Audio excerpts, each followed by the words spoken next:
Good morning. कैसे हो आप सब? ठीक हो?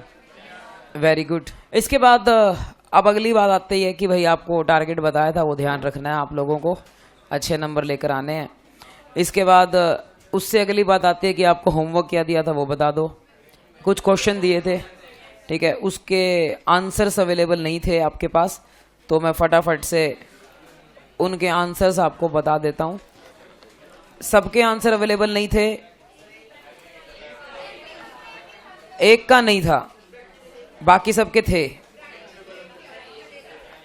हाँ जी, एक का आंसर नहीं था। अभी मैं आपके वो आंसर शो करता हूं आपको। तो सबसे पहले आ जाते हैं। हाँ जी बेटा, बताओ कौन कौन से क्वेश्चन दिए थे आपको? क्वेश्चन नंबर 1 दिया था। हाँ जी। क्वेश्चन नंबर 2 दिया था, 13 से दिया था, 8th भी दिया था। 8th कैसे दे सकते हैं? हाँ तो पहले एसएम के बताओ ना। एसएम का पहला क्वेश्चन था भाई 13। इसमें देखो 13 में कोई डाउट है तो नहीं है। 13 के बाद नेक्स्ट 14 दिया था, 16। तो 16 में बताओ बेटा, 16 में कोई डाउट है तो नहीं है। नेक्स्ट 17 बताइए। 17 में भी नहीं है। उसके बाद 20 दिया था, तो 20 इसमें बताओ। 20 में भी कोई डाउट नहीं है, तो ठीक है। इसके बाद नेक्स्ट और कौन सा दिया था? हाँ जी, स्कैनर के क्वेश्चन दिए थे। तो स्कैनर का जो क्वेश्चन है कौन सा था? हाँ जी, सेकंड। ठीक है, तो स्कैनर का जो सेकंड क्वेश्चन है इसमें बताओ डाउट। हाँ जी, कोई डाउट नहीं है, तो सेकंड में भी कोई डाउट नहीं है। उसके बाद और कौन सा दिया था? थर्ड देखो, थर्ड में भी कोई डाउट नहीं है। उसके बाद 8वां दिया था, 8th देख लेते हैं। 8th में हाँ, ये आंसर मैच कर लो आप इतने।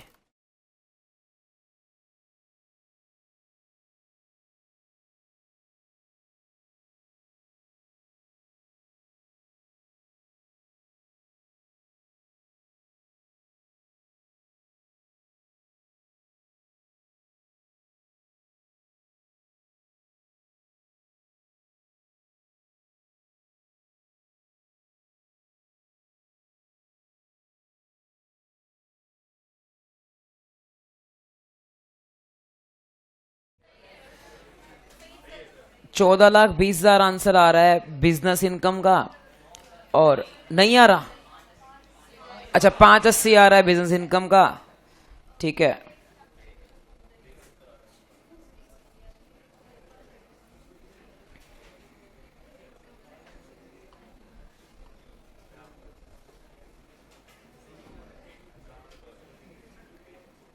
हाँ जी। और बस लास्ट तक यही आंसर है बेटा, मैच कर लो। ठीक है, तो अगर ये ठीक है बेटा तो नेक्स्ट है भाई, और कौन सा क्वेश्चन दिया था? बस यही क्वेश्चन दिए थे। तो पेज नंबर बता दो मेरे को, कहां तक आपका हो चुका था, उससे आगे डिस्कस कर लेंगे। 16 पेज पे पहुंच गए थे बेटा। तो एक चीज और, डाउट्स बताओ बेटा, इसमें कोई रीडिंग में डाउट आया होगा? चलिए जी बताइए बेटा, 1.11 पे क्या डाउट है पूछो। हाँ जी, एप्लीकेशन और डाइवर्जन में क्या डाउट है बताइए।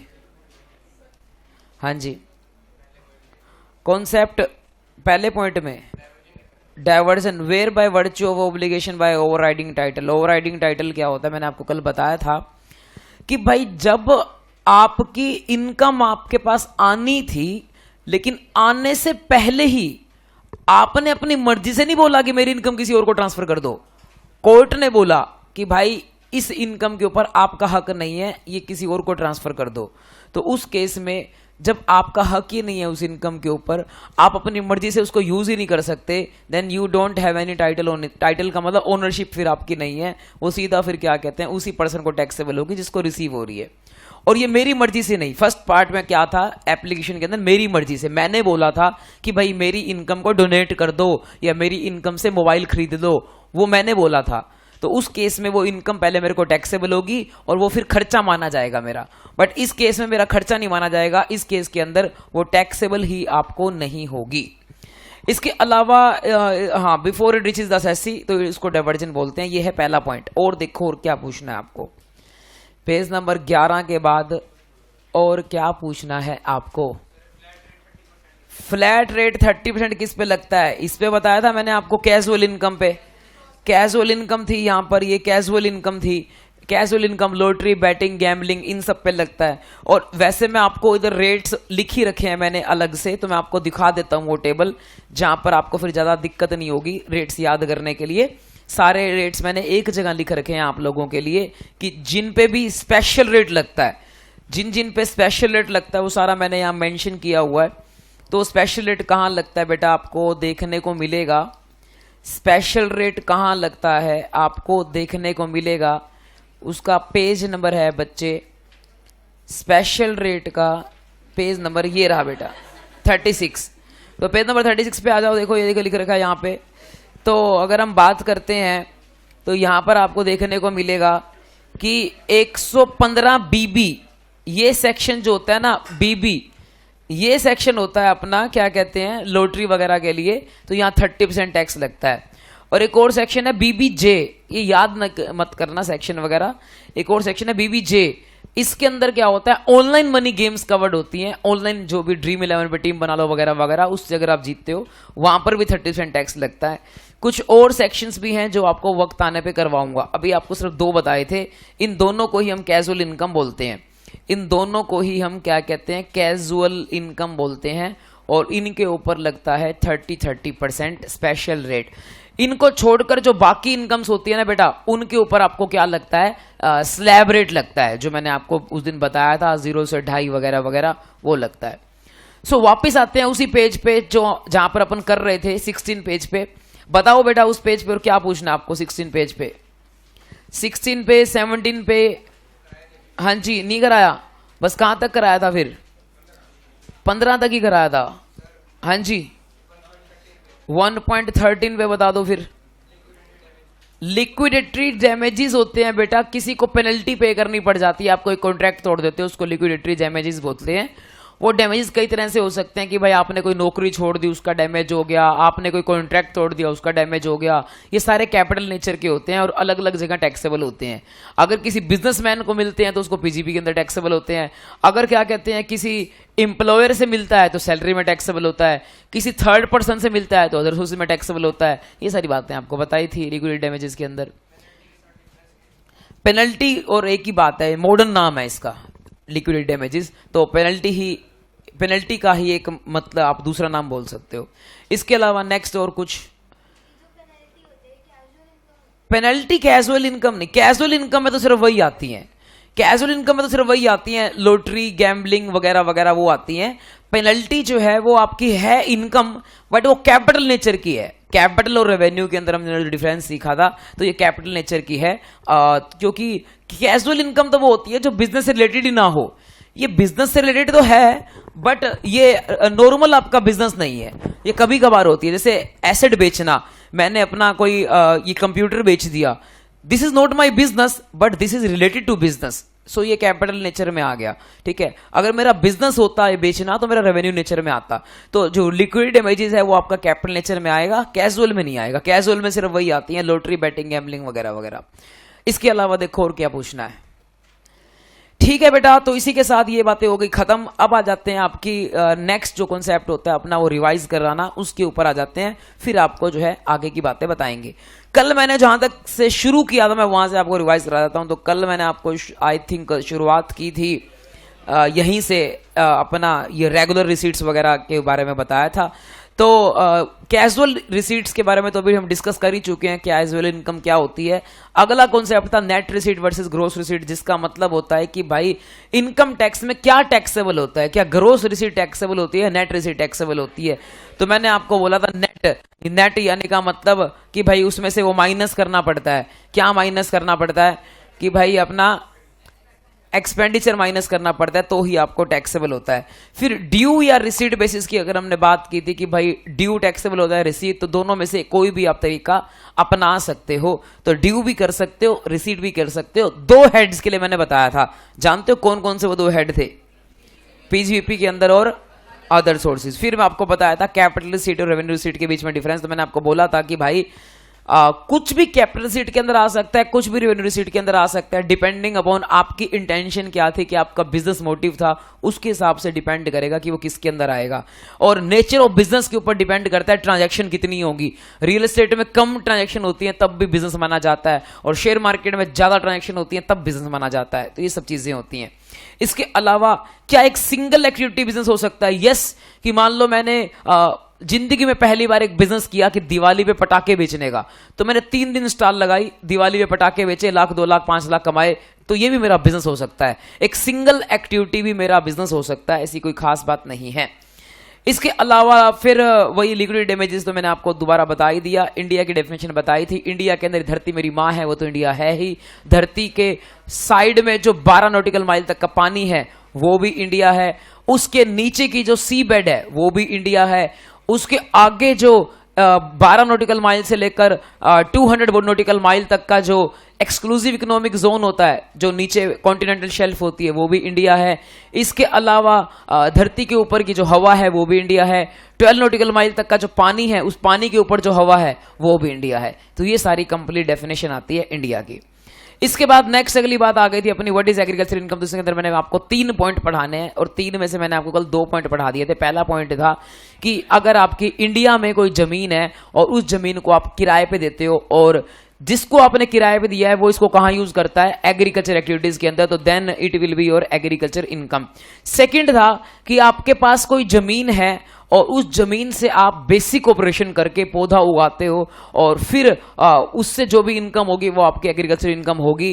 और हाँ, सब्सिक्वेंट ऑपरेशन भी आप करो या ना करो उससे कोई फर्क नहीं पड़ता, लेकिन कोई बंदा जब सिर्फ सब्सिक्वेंट ऑपरेशन करता है तो उससे जो कमाएगा वो एग्रीकल्चर इनकम नहीं होगी, साथ में उसको जो है बेसिक ऑपरेशंस भी करनी पड़ेगी।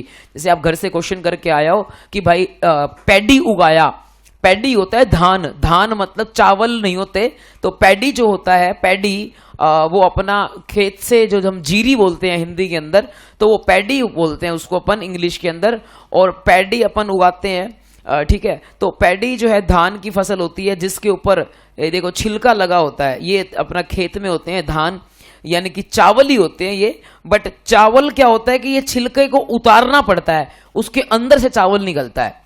तो जो लोग छिलका ये खरीदते हैं, क्या कहते हैं अपना, ये पैडी खरीदते हैं और धान खरीदते हैं किसानों से, धान खरीदकर फिर इसके राइस के ना शेलर होते हैं, यानी कि राइस मिल्स होती हैं, और राइस मिल्स में क्या किया जाता है, इस धान में से छिलका अलग करा जाता है और चावल निकाला जाता है, वो फिर बेचा जाता है। तो जिनका ये काम है ना, वो एग्रीकल्चर इनकम में नहीं आएगा, क्योंकि वो सिर्फ सब्सिक्वेंट ऑपरेशन कर रहे हैं, वो टैक्सेबल हो जाएगा। लेकिन अगर कोई किसान है, वो मंडी के अंदर सिर्फ क्या बेच कर आता है, वो अपना मंडी के अंदर सिर्फ ये धान बेच कर आता है, चावल नहीं बेचता किसान, धान बेचता है, तो धान तक उसकी एग्रीकल्चर इनकम है। अगर वो फैक्ट्री लगा लेगा, धान को कन्वर्ट करके क्या बनाएगा, चावल लगाएगा, तो धान तक की इनकम तो उसकी किस में आएगी, एग्रीकल्चर में, और उसके आगे की इनकम किस में आएगी, बिजनेस में। यही क्वेश्चन आप घर से करके आए हो। तो ठीक है, यहाँ ना थोड़ा जीएसटी में अलग होता है, जीएसटी के अंदर अपना इसको अगर किसान ये सारा काम करवाता है, वहां एग्जम्पशन चैप्टर देखेंगे, वो अलग है। तो आपको जीएसटी को कंफ्यूज नहीं करना बीच के अंदर, अपने को सिर्फ यहाँ इनकम टैक्स में ध्यान रखना है कि धान तक की जो काम है वो अपना एग्रीकल्चर में आएगा, और धान से आगे का काम जो है वो बिजनेस के अंदर आएगा। ठीक है, इसके अलावा नेक्स्ट अगर हम बात करते हैं, और मैं आपको फिर बता रहा था, तो ये सारी बातें हैं। सेल ऑफ एग्रीकल्चर प्रोड्यूस जो है वो आपका एग्रीकल्चर इनकम है, वो तो है ही। एग्रीकल्चर की फसल बेचना एग्रीकल्चर इनकम है, इसमें तो कोई खास बात ही नहीं है। जैसे कि चाय है, कॉटन है, टोबैको है, शुगर केन है, ये सारे जो है एग्रीकल्चर इनकम के अंदर आते हैं। लेकिन चाय की पत्तियां, अगर चाय की पत्ती को टी लीव्स, जो टी लीव्स आपको दिखाता हूँ, टी का ना गार्डन होता है बेटा, मैंने कभी टी चाय के बाग नहीं देखे, ठीक है, मेरा बड़ा मन है टी के गार्डन देखने का। तो ये देखो ऐसे चाय की पत्तियां होती हैं, आंटियां आती हैं अपने पीछे ऐसे बांध रखा होता है उन्होंने खूब बड़ा सा, और उसके ऊपर ऐसे डालती रहती हैं चाय की पत्तियां तोड़ तोड़ के। तो ये फिर पत्तियों को क्या किया जाता है, आगे प्रोसेसिंग करी जाती है। जो आप चाय पीते हो वो काले रंग की होती है, और लेकिन ये पत्तियां हरे रंग की हैं, और हरे से काले में कैसे कन्वर्जन किया जाता है उसकी एक प्रोसेस होती है। तो वो जो प्रोसेस करते हैं ना, वो किसके अंदर आता है, मैन्युफैक्चरिंग के अंदर, बिजनेस के अंदर। बट जिस किसान ने खेत लगाए हैं और ये पत्तियां उगाई हैं, ये पत्ती ये कहां तक आता है बेटा, क्या कहते हैं, अपना एग्रीकल्चर इनकम के अंदर। तो अगर ये पत्तियां बेचते हो तो एग्रीकल्चर इनकम है, बट पत्तियों को अगर आप चाय में कन्वर्ट करके, टी के जो अपना दाने दाने आते हैं उसमें कन्वर्ट करके बेचते हो, तो उस केस में थोड़ा आपका क्या आएगा, एग्रीकल्चर इनकम, और थोड़ा क्या आएगा, बिजनेस इनकम। कितना एग्रीकल्चर, कितना बिजनेस, कितना बिजनेस, कितना एग्रीकल्चर।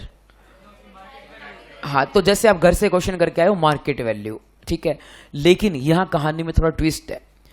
3 चीजें ऐसी हैं जहां गवर्नमेंट ने डिफाइन कर दिया।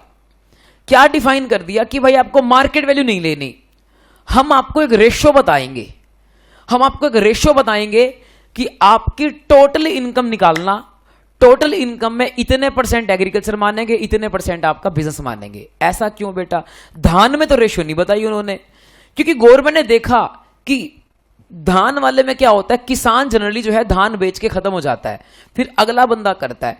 तो जो चीजें इनफेमस है, ज्यादा फेमस नहीं है, जो लोग किसान नहीं करते, उस केस में तो गवर्नमेंट ने रेशियो नहीं बताई। बट चाय है, रबड़ है और कॉफी, ये 3 चीजें ऐसी हैं जो जनरली क्या करता है, किसान ही इसको फिर आगे अपना प्रोसेस करके बेचता है। तो यहां गवर्नमेंट ने एक रेशियो फिक्स करके बता दी। गवर्नमेंट ने कहा कि हम फिक्स बता देंगे कि भाई ये जो है अपना रेशियो है, इसके हिसाब से होगा। आइए मैं आपको रेशियो पढ़ा देता हूं। तो आइए मैं आपको थोड़ा ले चलता हूं आगे, और मैंने रेशियो बता रखी होगी। अच्छा, ये जो रूल नंबर 7 है, इसका कल हम एग्जाम्पल कर चुके हैं, तो इसमें से अब आपको ये सिर्फ थ्योरी के लिए है भाई, एग्जाम में आपको पेपर में क्वेश्चन नहीं सोल्व करना। अब मतलब 1 डे बिफोर एग्जाम जब तैयारी करोगे तो सोल्व नहीं करने आपको क्वेश्चन, ये आपके नोट्स आपके हेल्प कर लेंगे कि कितना एग्रीकल्चर इनकम बनेगा। ये घर से क्वेश्चन करके आए हो, जो मार्केट वैल्यू होगी एग्रीकल्चर प्रोड्यूस की, वो एग्रीकल्चर इनकम बन जाएगा। उसमें से एक्सपेंस माइनस कर देना, कल्टिवेशन, तो एग्रीकल्चर इनकम बनेगा। और बिजनेस इनकम कितना बनेगा, तो जितने भी आप चिप्स बेचोगे, आई मीन अगर पोटैटो से चिप्स बनाए हैं वो आ जाएगा, उसमें से माइनस कर दोगे क्या, market value of agriculture produce. तो जो अपन ने यहां पर सेलिंग प्राइस में लिखी थी वही यहां पर कॉस्ट बन जाएगी, और इसके अलावा कुछ और फैक्ट्री के खर्चे माइनस हो जाएंगे, तो उसके बाद जो बचेगा वो आपका बन जाएगा बिजनेस इनकम। ये घर से आप जो है करके आए हो। इस बिजनेस इनकम में से आप कल्टीवेशन के खर्चे माइनस नहीं कर सकते। क्यों नहीं माइनस कर सकते, क्योंकि आपने ऑलरेडी मार्केट वैल्यू माइनस कर दी है, तो इसीलिए आप कल्टीवेशन के खर्चे यहां पर माइनस नहीं कर सकते। बताइए बेटा, ये समझ आ गया, कल आप करके आए हो क्वेश्चन, इसमें तो कोई दिक्कत नहीं होगी ना फॉर्मेट के अंदर, ठीक है। इसके अलावा अब मैं आपको ये भी कराऊंगा थोड़ी देर में। पहले आपको एक वो बता रहा था मैं, ये रेशियो के बारे में, ये रेशियो आपको बता रहा था कि भाई अपना रबड़ के अलग अलग नाम है। रबड़ का नाम है लेटेक्स, ठीक है, रबड़ का नाम है सीनेक्स, रबड़ का नाम है लेटेक्स, सीनेक्स या फिर क्रीप्स, ये सब रबड़ के नाम है, या फिर रबड़ भी रबड़ का नाम है। तो ये जो रबड़ है, अगर ये रबड़ इंडिया के अंदर होती है, ध्यान रखना, एग्रीकल्चर इनकम तभी माना जाता है जब वो क्या होगा, इंडिया में खेत होगा। अगर बाहर श्रीलंका के अंदर खेत है, वहां से रबड़ बनाई है, तो सारी की सारी बिजनेस इनकम मानी जाएगी, फिर वहां टैक्सेबल हो जाता है, फिर वो आप अलग नहीं करोगे।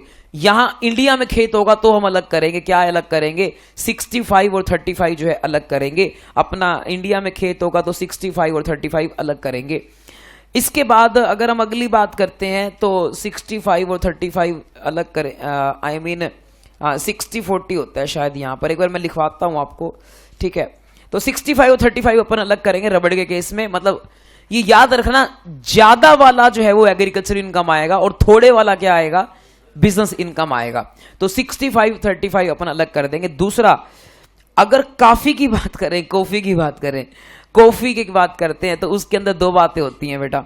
कॉफी के देखे, मैंने कभी देखे नहीं कॉफी के पेड़, क्या ये कॉफी के पेड़ दिखा पाएंगे हमें, क्या ये कॉफी के जो है ट्रीज लोनावला के अंदर है, मेरे को जाना है फिर तो यार। क्या आ गया लोनावला के अंदर, मैंने ट्री की बात करी थी, ये पता नहीं क्या लेकर आ गए। ठीक है, खेत दिखाओ बेटा, खेत। अच्छा ये है क्या कॉफी? तो ये कॉफी है बेटा। अब ये तो चेहरी दिख नहीं, कॉफी लिख रखा है, कॉफी है। ठीक है, हाँ तो कोई बच्चा बता रहा है कि इसके फ्रूट के बीज से बनती है, तो फ्रूट खा सकते हैं, मतलब नशा होगा। तो ये कॉफी है।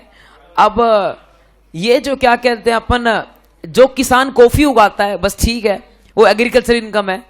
लेकिन कॉफी उगाने के बाद किसान अगर एक काम और करता है, वो कौन सा है? क्योर। इसको क्योर करना। अब कॉफी को क्योर करना क्या होता है? कॉफी को क्योर कैसे करते हैं? कोई ट्रीटमेंट होती होगी इसको क्योर करने की। तो कॉफी को क्योर क्या मतलब है? अच्छा, मतलब कुछ ना कुछ तो करते होंगे। ठीक है, छोड़ो यार, इतना अपने को नहीं जाना है। तो कॉफी को अगर क्योर तक करते हो, आपने उगाई कॉफी, उगाने के बाद आपने क्योर करी। अच्छा हाँ, उगाई भी है, ये ध्यान रखना, क्योंकि सिर्फ क्योर करी है तो फिर बिजनेस इनकम में आएगा। उगाई भी है, क्योर भी करी है, तो उस केस में 75% एग्रीकल्चर इनकम है एंड 25% जो है वो बिजनेस इनकम है। लेकिन अगर आपने उनको क्या किया, कॉफी को उसको क्योर करने के बाद उगाई, क्योर किया, रोस्ट किया, उसको भूना, आप देखोगे तो जो अपना कॉफी के बीज हैं वो भुने हुए होते हैं, ऐसे काले काले हो जाते हैं। तो भुना, उसको रोस्ट किया और उसके बाद जो है उसको ग्राउंड किया, गोल गोल होते हैं सारे कॉफी के दाने, क्या बढ़िया नेस्कैफे बन जाती है। तो अगर नेस्कैफे बना दिया आपने, ठीक है, तो नेस्कैफे बना दिया, तो फिर उस केस में क्या होगा? आपने कॉफी के ऊपर ज्यादा काम किया है, ज्यादा काम किया है, तो फिर बिजनेस इनकम थोड़ी ज्यादा हो जाएगी। पहले 25% बिजनेस इनकम हो रही थी, अब थोड़ी ज्यादा हो जाएगी। आई थिंक 40 था, एक बार कंफर्म करता हूं मैं, यहाँ मिस प्रिंट है, थोड़ा लिखा हुआ नहीं है। ठीक है, तो अपन जो है क्या कहते हैं, मैं इसको कंफर्म करता हूं। तो हाँ, तो मैं आपको बता रहा था कि अगर जो रबड़ होती है, रबड़ के केस में क्या रेशियो होती है? 65 और 35। कॉफी को अगर ग्रोन किया और साथ में ग्रोन के साथ साथ क्या किया? क्योर किया, तो कितनी रेशियो होती है? 75 और 25। और अगर अपना क्योर के साथ साथ क्या किया? रोस्ट भी किया, रोस्ट के साथ साथ ग्राउंड भी किया, ये सारे काम करे हैं, तो फिर उस केस में रेशियो क्या हो जाती है बेटा? 70 नहीं, 60-40, जहां तक मेरे को ध्यान आ रहा है, या 65-35 में। I am confused, so let me check. तो ये रेशियो हो जाती है। चलो इतने चाय देखते हैं बेटा। चाय के केस में तो एक ही रेशियो है, चाय के केस में तो एक ही रेशियो है, और चाय के केस में रेशियो क्या है? 60-40, यानी कि 60% एग्रीकल्चर माना जाएगा और 40% जो है वो आपका बिजनेस माना जाएगा। ये उसी केस में होगा जिस केस में आपने चाय को उगाया भी सही है और फिर चाय की पत्तियां बनाकर उसको आप बेच रहे हो, तो उस केस में। तो बेटा ये है चाय। ये रेशियो आपको याद रखनी है, पेपर में लिखी नहीं आएंगी, तो you have to remember these ratios. तो बेटा ये है आपके सामने रेशियो। हाँ 60-40, आई वॉज राइट। तो 60-40 आप इसको लिख लीजिए, 60-40 आएगा। अभी दिमाग इतना भी बूढ़ा नहीं हुआ, तो ये बेटा 60-40 आएगा, इसको याद रख लेना। तो आइए अपन ये 4 रेशो याद रखते हैं। याद रखना ज्यादा वाला कौन सा होता है? एग्रीकल्चर, क्योंकि रटने में दिक्कत आती है, तो ज्यादा वाला एग्रीकल्चर होता है। रबड़ के केस में 65-35 है, तो उसके बाद अपना कॉफी के केस में 75-25 है, या फिर 60-40, और चाय के केस में भी 60-40। ठीक है, तो ये है बात। अब आते हैं बेटा, मैं आपको पढ़ा रहा था वापस से। चलो पहले ना इसका क्वेश्चन भी कर लेते हैं लगे हाथों। ठीक है, हाँ जी, लगे हाथों इसका क्वेश्चन कर लेते हैं। तो we will go to study material question number, देखना इसका क्वेश्चन नंबर 1 है, 2 है, ये कौन सा है? तो क्वेश्चन नंबर 2 है, तो 2 पे आ जाओ आप लोग। तो बेटा ये है, मिस्टर सी हैं, रबड़ बनाते हैं, रबड़ के पौधे उगाते हैं और उसके बाद जो है रबड़ बनाते हैं। उन्होंने रबड़ बेची है, sold in the market for 30 lakh rupees, और रबड़ उगाने की कॉस्ट है 10 लाख रुपए, और रबड़ की फैक्ट्री की कॉस्ट है 8 लाख रुपए। आपको टोटल इनकम निकालनी है। ठीक है, टोटल इनकम निकालना तो बहुत ही आसान है, मैं उसको डिवाइड करके भी बता दूंगा बेटा आप लोगों को। तो बेटा सबसे पहले बंदे का नाम बताओ, क्वेश्चन नंबर 2 है ये, बंदे का नाम क्या है? हाँ जी, C calculation of total income. Previous year क्या है बेटा? 25-26। बेटा 2 कॉलम बना लो अमाउंट के। इसके अंदर आपको क्या करना है? सबसे पहले आपको लिखना है बेटा कि हम यहां पर पहले निकालने वाले हैं उसकी एक total income, business plus agriculture income दोनों को ऐड करके। तो बिजनेस और प्लस के एग्रीकल्चर इनकम दोनों को ऐड करके कितनी आएगी पहले अपन वो देखने वाले हैं। फिर उसमें से अपन एग्रीकल्चर अलग कर देंगे, क्योंकि एग्रीकल्चर इनकम क्या होती है? एग्जम्प्ट होती है, तो उसको अलग कर देंगे। फिर आपकी सिर्फ बच जाएगी बिजनेस इनकम, जो कि टैक्सेबल होती है। तो सारे बच्चे मेरे को ये बताएंगे कि यहां पर सेल करके कितना पैसा आया। सेल करके क्या सेल करी है बेटा इसने? सेल इन मार्केट, मार्केट में कुछ बेचा है, तो मार्केट में बेच के पैसा आया कितना? 30 लाख। इनर कॉलम में लिख रहा हूं मैं, इसमें से माइनस कर दूंगा। ये पहले वाले क्वेश्चन से कैसे अलग है? जो घर से करके आया हो उससे ऐसे अलग है कि यहां पर मार्केट वैल्यू बीच की नहीं दे रखी। क्यों? क्योंकि भाई ऐसा कॉन्सेप्ट ही नहीं है। यहां पर क्या किया जाएगा? एग्रीकल्चर के खर्चे और बिजनेस के खर्चे दोनों इकट्ठे माइनस करे जाएंगे और फिर एक इनकम निकाली जाएगी, उसको रेशो में बांटी जाएगी। तो मैं दोनों खर्चे माइनस करूंगा। यहां पर पहले एग्रीकल्चर के खर्चे माइनस करूंगा। देखो लिख रखा होगा कि पहले इसको अपना ग्रोइंग का खर्चा हुआ, ग्रोइंग यानी कि एग्रीकल्चर खर्चा हुआ। तो ग्रोइंग रबड़ प्लांट्स का खर्चा हुआ। ये ध्यान रखना कि 30 लाख को रेशो में डिवाइड नहीं करना, नेट इनकम जो आएगी ना उसको रेशो में डिवाइड करना है। तो ग्रोइंग रबड़ प्लांट का कितना खर्चा है? 10 लाख रुपए, ये माइनस करना है। साथ में एक चीज और माइनस करनी है, कौन सा था? लेटेक्स, मैन्युफैक्चरिंग का खर्चा, मैन्युफैक्चरिंग एक्सपेंस 8 लाख, ये माइनस करना है। तो दोनों को माइनस करने के बाद आपकी इनकम आ रही है, इनकम आ गई 12 लाख। अब इसमें से आपको देखना है एग्रीकल्चर इनकम कितनी है। तो एग्रीकल्चर इनकम जो है आपको अभी बताया था रबड़ वगैरह के, इसमें अगर उसने ग्रो किया हो तो 65% ऑफ 12 लाख, 7,80,000 एग्रीकल्चर इनकम आ जाती है और ये एग्जम्प्ट रहती है। तो मैं आउटर कॉलम में इसको ना एग्जम्प्ट लिख दूंगा, एग्जम्प्ट रहती है जो एग्रीकल्चर इनकम होती है। लेकिन जो बिजनेस इनकम होती है वो टैक्सेबल होती है। तो बिजनेस इनकम कितनी है? ये आपकी आएगी 35% ऑफ 12 लाख, कितनी? 4,20,000। तो this will be the business income, और यही जो है हमारी इनकम बन जाएगी क्या कहते हैं अपना टोटल इनकम। टोटल इनकम का मतलब होता है ग्रोस टोटल इनकम या नेट टोटल इनकम। तो यही बनेगी बेटा, क्योंकि जो एग्रीकल्चर इनकम है वो तो टैक्सेबल ही नहीं होती, वो तो काउंट ही नहीं होगी। तो 4,20,000 आपका आंसर आ जाएगा टोटल इनकम का। ये आपका फॉर्मेट बन जाएगा। तो ये एक 2-1 नंबर का क्वेश्चन आ सकता है या फिर एमसीक्यू के अंदर आ सकता है। तो इस तरह से आपको करना है। ध्यान रखना टोटल इनकम का मतलब होता है एनटीआई, यानी कि हमें एग्रीकल्चर इनकम नहीं जोड़नी टोटल इनकम में, सिर्फ बिजनेस इनकम ही टोटल इनकम के अंदर आती है, क्योंकि एग्रीकल्चर इनकम तो एग्जम्प्ट होती है। ये अपन टैक्स वाली टोटल इनकम की बात कर रहे हैं, ये नॉर्मल टोटल इनकम की बात नहीं कर रहे। नॉर्मल टोटल इनकम तो 12 लाख रुपए थी, तो हम उसकी बात नहीं कर रहे। हम बात कर रहे हैं कि टैक्स के हिसाब से टोटल इनकम कौन सी है। तो इसमें से एग्रीकल्चर इनकम हटाना पड़ेगा, जो बाकी बचेगी वो आपकी इनकम टैक्सेबल होगी। बताइए बेटा, ठीक है? समझ आ गया आपको? अब चले आगे, चले भाई, ठीक है। तो अब आते हैं वापस से, पेज नंबर कौन सा चल रहा था वो आपका? हाँ जी, पेज नंबर कौन सा चल रहा था? हाँ, पेज नंबर 18 पे आ जाओ। हाँ जी बेटा, तो अपने को एक तो ये मार्केट वैल्यू का कॉन्सेप्ट सीखो। मार्केट वैल्यू क्या है? अभी तक अपन ने जितने क्वेश्चन किए हैं ना, उसके अंदर मार्केट वैल्यू ऑलरेडी दी हुई होती थी। किसकी मार्केट वैल्यू हमें चाहिए होती है? वही अगर आपने गन्ना उगाकर चीनी बनाई तो गन्ने की मार्केट वैल्यू चाहिए। अगर आपने घर से जो क्वेश्चन करके आए हो पैडी से आपने राइस बनाया तो पैडी की मार्केट वैल्यू चाहिए। ये मार्केट वैल्यू ना दे रखी होती है वैसे क्वेश्चन के अंदर, अगर ना दे रखी हो तो कैसे निकालेंगे? देखो क्या लिख रखा है कि अगर मार्केट वैल्यू निकालनी पड़ जाए तो क्या देखते हैं अपन, ये देखते हैं कि agriculture produces capable of being sold in the market इधर इन द रोस्टेड और आफ्टर एप्लीकेशन ऑर्डरिंग प्रोसेस।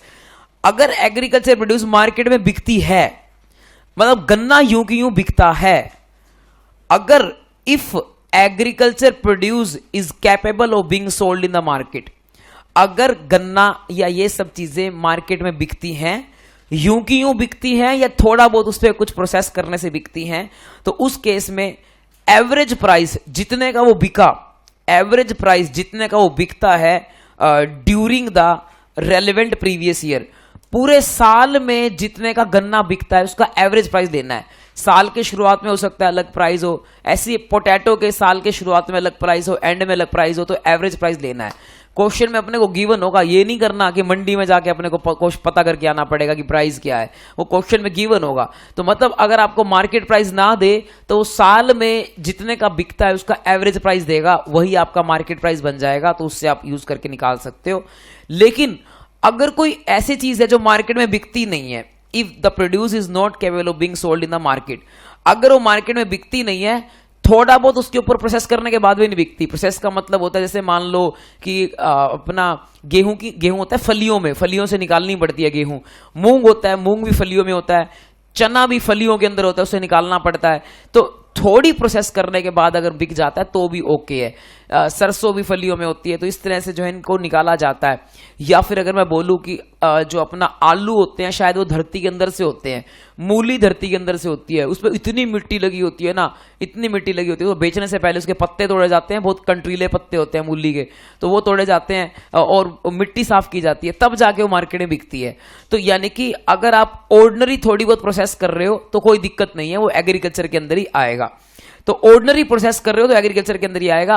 अच्छा, अगर वो मार्केट में बिकता है तो फिर मार्केट वैल्यू निकल जाएगी, और अगर नहीं बिकता तो फिर कैसे निकालोगे मार्केट वैल्यू? तो फिर ना एओ बताएगा, यानी कि असेसिंग ऑफिसर बताएगा। क्या करेगा वो असेसिंग ऑफिसर?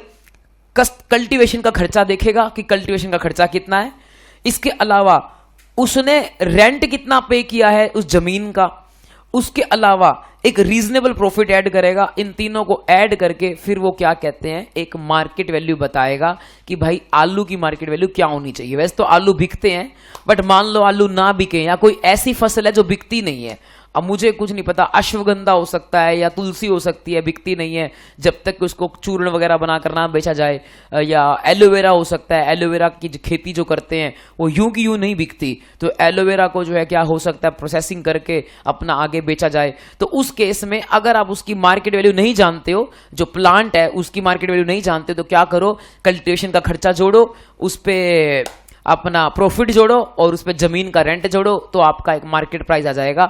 वहां तक आपका जो है वो एग्रीकल्चर इनकम माना जाएगा, उससे आगे फिर आपका बिजनेस इनकम माना जाएगा।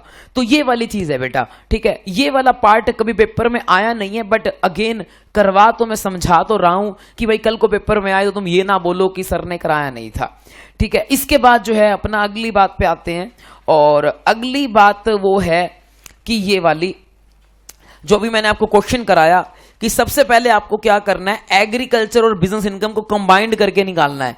कैसे निकालना है?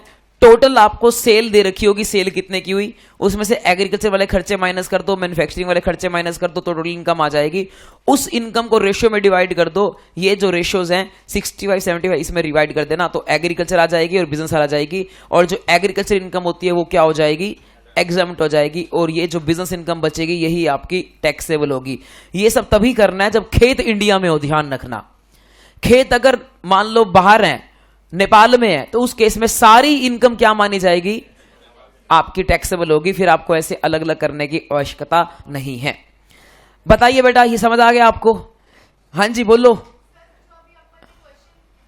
हाँ क्वेश्चन किया, हाँ ना ना, टोटल इनकम मतलब ये इन दोनों का टोटल कर रहा है। जो अपनी इनकम टैक्स के हिसाब से टोटल इनकम होती है वो अपना सिर्फ टैक्सेबल वाली ही होती है। तो क्वेश्चन में वो सिर्फ टैक्सेबल वाली ही पूछ रहा है, वो ये वाले टोटल नहीं पूछ रहा है। ठीक है, ये वाली टोटल का तो मतलब ये हो गया, टोटल इनकम मतलब लिख देता हूं ब्रैकेट में इजीनेस के लिए कि ये तो है एग्रीकल्चर प्लस के बिजनेस इनकम, ये तो वो वाली है। लेकिन जो टैक्सेबल होती है कि इंसान को बिजनेस इनकम ही होती है, एग्रीकल्चर इनकम तो एग्जाम्प्ट हो जाती है, तो उसकी एनटीआई जब निकालेंगे तो उसमें सिर्फ बिजनेस इनकम आएगी। ठीक है, इसके अलावा यहां में ना मैंने नीचे कॉलम दे रखा है कि क्वेश्चन आप जब आप जो आपने क्वेश्चन किया है उसका नंबर लिख लो यहां पर, ताकि जब आप रिवाइज करोगे तो इस कॉन्सेप्ट के बाद वो क्वेश्चन करके देख लेना। कौन सा क्वेश्चन किया था, क्वेश्चन नंबर 2 था ना एसएम का, वो लिख लो यहां पर। तो जब आप ये कंसेप्ट पढ़ रहे होगे तो साथ साथ वो क्वेश्चन कर लेना, रिवीजन के लिए आपको बेटर रहेगा। और ऊपर वाला कॉन्सेप्ट का क्वेश्चन मैंने कराया था क्वेश्चन 1, कुछ क्वेश्चन और भी थे जो ऊपर वाले कॉन्सेप्ट के घर से करके आए हो, तो वो बेटर रहता है अगर आप नोटबुक ऐसे मेंटेन करोगे ना, कॉन्सेप्ट और उसके क्वेश्चन इकट्ठे, फिर कॉन्सेप्ट और उसके क्वेश्चन इकट्ठे, तो आपको रिवीजन करने में आसानी होगी। तो मैं जो जो क्वेश्चन कॉन्सेप्ट के साथ कराता हूं वो हमेशा साथ साथ कर लिया करो। तो लिख लो यहां पर, वो आपके लिए बेटरमेंट के लिए है कि मैं पहले चैप्टर में लिखवा रहा हूं, अगले चैप्टर में मैं लिखवाऊंगा नहीं कि किस कॉन्सेप्ट के साथ मैंने कौन सा क्वेश्चन कराया। इस चैप्टर में लिखवा रहा हूं आपकी आदत डलवाने के लिए कि जब भी क्वेश्चन मैं करवाऊं किसी कॉन्सेप्ट के साथ तो वो लिख लो कि सर ने ये क्वेश्चन पहले करवाए थे इस कॉन्सेप्ट के साथ, ताकि रिवीजन में आपको जो है हेल्प हो जाए। तो एक तो क्वेश्चन नंबर 1 और भी कुछ क्वेश्चन कर अपना था इससे, हाँ जी, पीवाईक्यू का 8, ये दोनों थे इस क्वेश्चन इस कॉन्सेप्ट के। ठीक है, अब आते हैं बेटा और क्या बच गया था, ये कॉन्सेप्ट। हाँ, एक चीज इधर बच गई, ये बीच में मैंने कुछ नोट छोड़ दिया, ये ज्यादा वैसे पेपर में कभी आया नहीं बट फिर भी बता देता हूं आपको क्या लिखता है। कहता है बेटा कि in computing income from sale of tea, sale of rubber, sale of coffee, allowance shall be made in respect of cost of planting bushes. मतलब ये आपको खर्चा माइनस करना है किस चीज का, जो आपने झाड़ियां उगाई हैं, मतलब जो पौधे उगाए हैं। यानी कि अगर आपने रबड़ का पौधा उगाया है, उस पौधे का जो कॉस्ट है, जैसे मैंने अगर मान लो चाय के बाग उगाए हैं तो मैं चाय का कोई पौधा लेकर आया हूँगा पहले खेत में लगाने के लिए, उसका जो कॉस्ट होगा, जैसे मैंने अपना जो बाग लगाया हुआ है उसमें मैंने आपको बताया था कि 200 रुपए का एक पौधा लेकर आया था मैं, किन्नू का, माल्टा का और इस अपना मौसमी का। ठीक है, तो 200 रुपए का एक पौधा था, तो 1 एकड़ के अंदर 200 पौधे लगते हैं, तो 40,000 रुपए जो है वो 1 एकड़ के अंदर मेरी कॉस्ट आ गई। और जब वो बिकने शुरू हुए तो अपना 1 एकड़ से 1 लाख रुपए बिकता है, तो 60,000 रुपए मेरा प्रॉफिट आ गया। तो ये कॉस्ट जो होती है आपकी, क्या कहते हैं, प्लांटिंग ट्रीज की, पौधों की, वो आपको माइनस करनी है। बुशीज की, रबड़ प्लांट्स की, कॉफी प्लांट्स की या चाय के प्लांट्स की, वो कॉस्ट आपको माइनस करनी है। ठीक है, in replacement of the bushes that have become permanently useless. अब ये क्या होता है, आपको पता है मैंने शुरू में ना 200 पौधे लगाए थे, 200 पौधे लगाए, बट कुछ पौधे जो है क्या कहते हैं सड़ गए। ठीक है, जैसे मान लो तुम बच्चों को तो मैं सबको बराबर पढ़ा रहा हूं, लेकिन कुछ बच्चे जो है निखर जाएंगे, कुछ बच्चे जो है वो अपना पास नहीं हो पाएंगे। ठीक है, लेकिन अपन तो प्रयास करेंगे सारे बच्चे पास हो। तो in replacement of the business, मतलब ऐसे बुशेस, ऐसी झाड़ियां जो सड़ गई। अब क्यों सड़ जाती हैं यार, देखो मैं हर पौधे की देखभाल खुद तो नहीं करता, मेरा बच्चा तो नहीं है, तो इसीलिए क्या कहते हैं अपना वो क्या होता है, सीरी नौकर देखभाल करते हैं। और वो क्या करते हैं, किसी जगह ज्यादा यूरिया डाल देते हैं, किसी जगह कम यूरिया डाल देते हैं। यूरिया खाद ऐसे फेंकी जाती है ना, यूं फेंकी। ठीक है, तो किसी जगह ज्यादा डल गई, जहां वो ज्यादा डल गई वो बेचारा पौधा क्या कहते हैं खत्म हो जाता है। जहां कम डल गई वो भी खत्म हो जाता है, क्योंकि उसको प्रॉपर न्यूट्रिशन नहीं मिल पाया, वो फिर मेरे इतना पतला पतला बनता है, पौधे नहीं, वो ज्यादा पेड़ नहीं दे, अपना फल नहीं दे पाता। ठीक है, तो इस तरह से क्या कहते हैं पौधा हो जाता है। तो एडिक्वेट अमाउंट ऑफ न्यूट्रिशन जरूरी होता है पौधे को, इसीलिए क्या कहते हैं अपना वो ऐसा बोला जाता है कि भाई ज्यादा अगर डालोगे तो भी खराब, कम डालोगे तो भी खराब, तो पौधे खराब हो जाते हैं। तो ये मैंने नोटिस किया कि जो मैंने 200 पौधे लगाए उसमें से 20 तो खराब हो जाते हैं, 10% तो खराब हो जाते हैं, चाहे मैं कितना देखभाल कर लूं। तो जो 10% खराब होते हैं ना बेटा, उनको क्या किया जाता है फिर, रिप्लेस। उनको मैं उखाड़ कर नए लगाऊंगा, क्योंकि मैं जगह वेस्ट नहीं कर सकता, जगह कीमती है बेटा। तो इसीलिए जो है मैं उसको उखाड़ कर 10 नए लगाऊंगा। तो 10 जो नए लगाऊंगा उनकी कॉस्ट और आएगी। 10 को मल्टीप्लाई कर दोगे आप, क्या कहते हैं 20 को मल्टीप्लाई कर दोगे 200 रुपए से, फिर उनकी कॉस्ट और आएगी। तो वो कॉस्ट भी क्या की जाएगी, खर्चे में काउंट होगी। मतलब जो शुरू में मैंने पौधे लगाए थे वो भी कॉस्ट, प्लस के जो रखरखाव का पैसा है वो भी, या जो पौधे यूजलेस हो गए फिर नए लगा दिए वो भी, ये सारी कॉस्ट आपकी माइनस की जाएगी। इसके अलावा अगली बात लिख रखी है अपना, हाँ अगर कोई सब्सिडी मिलती है, सब्सिडी की कोई छूट नहीं मिलेगी आपको, सब्सिडी की कोई छूट नहीं मिलेगी। हाँ, तो सब्सिडी की कोई छूट नहीं मिलेगी। जैसे मैं एग्जांपल देता हूं बेटा, मेरे को जो है क्या कहते हैं, जब मैंने बाग लगाया तो मैं आपको बोल रहा था 200 रुपए पौधा मैंने खर्च किया, 40 रुपए तो गवर्नमेंट सब्सिडी देती है उसमें, तो मेरी जेब से कितनी कॉस्ट आई, 160 रुपए। तो बताओ मैं अपनी कॉस्ट कितना माइनस करूंगा, 200 माइनस करूंगा, 160 माइनस करूंगा, 160 माइनस करूंगा ना बेटा। मेरी जेब से जो लगा वो माइनस करूंगा, तो मेरी जेब से जो लगा वो माइनस करूंगा। आप बोलोगे यहां लिख रखा है नो डिडक्शन, डिडक्शन नहीं मिलेगी। भाई डिडक्शन नहीं मिलेगी का मतलब क्या, इनकम में से आप माइनस नहीं कर सकते। तो इनकम आपकी क्या हुई, आपने एक पौधे से, मान लो ये लिखने की जरूरत नहीं है, एक पौधे से मान लो आपने 500 रुपए का सामान बेचा, ठीक है, उसमें से आप क्या माइनस करोगे, आपका खर्चा। तो खर्चा आप क्या माइनस करोगे, खर्चा क्या, ग्रोस खर्चा माइनस करोगे कि जो पौधा लगाने का खर्चा था, तो जो कॉस्ट थी पौधा लगाने की 200 वो माइनस करोगे, या उसमें से 40 रुपए की सब्सिडी माइनस होने के बाद जो 160 रुपए बचा वो माइनस करोगे।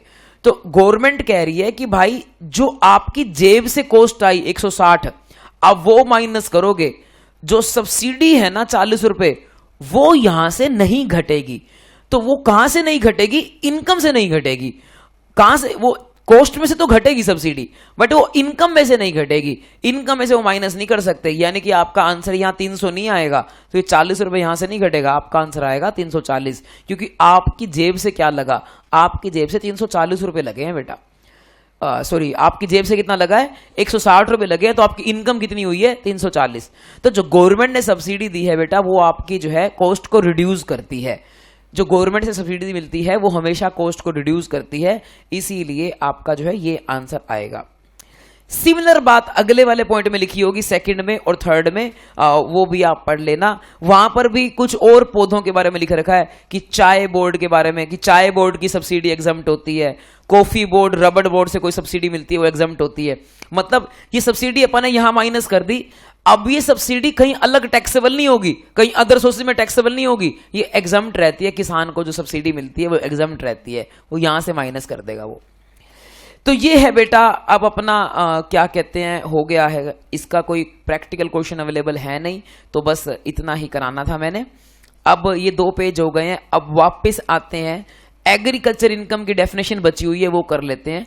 तो एग्रीकल्चर इनकम की डेफिनेशन में अपन कहां तक कर चुके थे, लास्ट थर्ड पॉइंट बचा हुआ है, that is also very important and very tricky point. I mean important मैं ऐसे नहीं बोलूंगा not in respect of exam की, एग्जाम में कई बार आया हुआ है, बट द पॉइंट इज कि ये ट्रिकी पॉइंट है, तो इसको ध्यान से बारीकी से सुनना। मेरा खेत है ना बेटा, उस खेत में मैंने एक कमरा या एक बिल्डिंग डाली हुई है, जिसके अंदर 2-3 कम रूम्स बने हैं, ठीक है। किस लिए बना रखे हैं, उसमें मेरा नौकर जो है, जो सीरी है वो रहता है, उसमें मेरी जो है फसल जब होती है वो स्टोर की जाती है, उसमें जो है ट्रैक्टर, जो मेरे सीरी नौकर का ट्रैक्टर है वो ट्रैक्टर रुकता है, और ट्राली है, कई बार जब ट्राली भर जाती है फसल से तो कई बार रात हो जाती है, जब गेहूं निकलवा रहे होते हैं रात को तो मंडियां बंद होती हैं, तो हम फिर उसके अंदर अपना रख देते हैं ताकि नेक्स्ट डे फिर सुबह सुबह जाकर उसको बेच सकें। कपास होती है, अब कपास वाली आती हैं चुनने, वो चुनती हैं कपास हाथों से, तो कपास जो है क्या कहते हैं अपना वो एक दिन में तो सारी नहीं चुन पाते, तो हम इकट्ठी करके जब ट्राली भर जाती है तब बेचते हैं। इतने उसको क्या करते हैं, उस रूम के अंदर स्टोर करके रखते हैं, 15 दिन स्टोर करते रखते हैं, फिर एक पूरी ट्राली भर जाती है, एक ट्रक भर जाता है, फिर उसके अंदर लोड करवा के फिर बेच के आते हैं। तो इस तरह का सिस्टम चलता है। तो ये जो हमारी बिल्डिंग होती है ना, उसको हम बोलते हैं फार्म बिल्डिंग। ये फार्म बिल्डिंग ना यहां यूज होती है, एग्रीकल्चर के यूज में आती है। हाँ, मैं उस फार्म बिल्डिंग को वो भी दे सकता हूँ, क्या कहते हैं, अपना रेंट पे दे सकता हूँ कि किसी पड़ोसी की फसल रुके, और अपना मैं उसको क्या कहते हैं शादी के लिए भी दे सकता हूँ। किसी को शादी करनी हो तो खेत में टेंट लगा के शादी कर ले, ठीक है, तो मैं वो भी दे सकता हूँ सस्ते में। 5,000 रुपये में काम चल जाएगा, 10,000 के अंदर इतना ही किराया लूंगा मैं आपका एक दिन का, तो इतना सस्ते में काम चला दूंगा आपका, वहाँ शादी करनी हो तो। क्या मैं शादी के लिए किराए पे देता हूँ, वो बताओ क्या टैक्सेबल होगा नहीं होगा? टैक्सेबल होगा बेटा, क्योंकि मैंने आपको पहले ही बोला था कि भाई अगर उसको एग्रीकल्चर यूज करोगे तो ही क्या रहेगा, एग्जम्प्ट, अदरवाइज क्या रहेगा, टैक्सेबल। तो ऐसे ही फार्म बिल्डिंग के बारे में भी लिखा है कि फार्म बिल्डिंग को आप कैसे यूज कर सकते हो कि जो उससे इनकम हो वो एग्जम्प्ट हो जाए। मान लो फार्म बिल्डिंग को आपने किराए पे दिया, तो उसका किराया कैसे एग्जम्प्ट होगा ये हमें देखना है। तो क्या लिखा रखा है कि फार्म बिल्डिंग ना जनरली क्या होती है, जनरली उसको ऑक्यूपाई करता है, कौन ऑक्यूपाई करता है, अपना कल्टीवेटर। कल्टीवेटर जो है वो ऑक्यूपाई करता है। कल्टीवेटर का मतलब होता है जिसने फसल उगानी है, तो जनरली फार्म बिल्डिंग को ना वो ऑक्यूपाई करता है जिसने फसल उगानी है। तो it is occupied by the cultivator of land, जो भी फसल उगाता है वो उसको ऑक्यूपाई करता है, और उससे ना रेंट मिलता है। जैसे मान लो एग्जांपल के तौर पे क्या हुआ, मैंने बोला कि भाई मेरा खेत किराए पे ले ले, तो ठेके पे ले ले, तो खेत जो है मैंने ठेके पे दिया, मैंने 30,000 रुपये पर एकड़ ठेके पे दिया।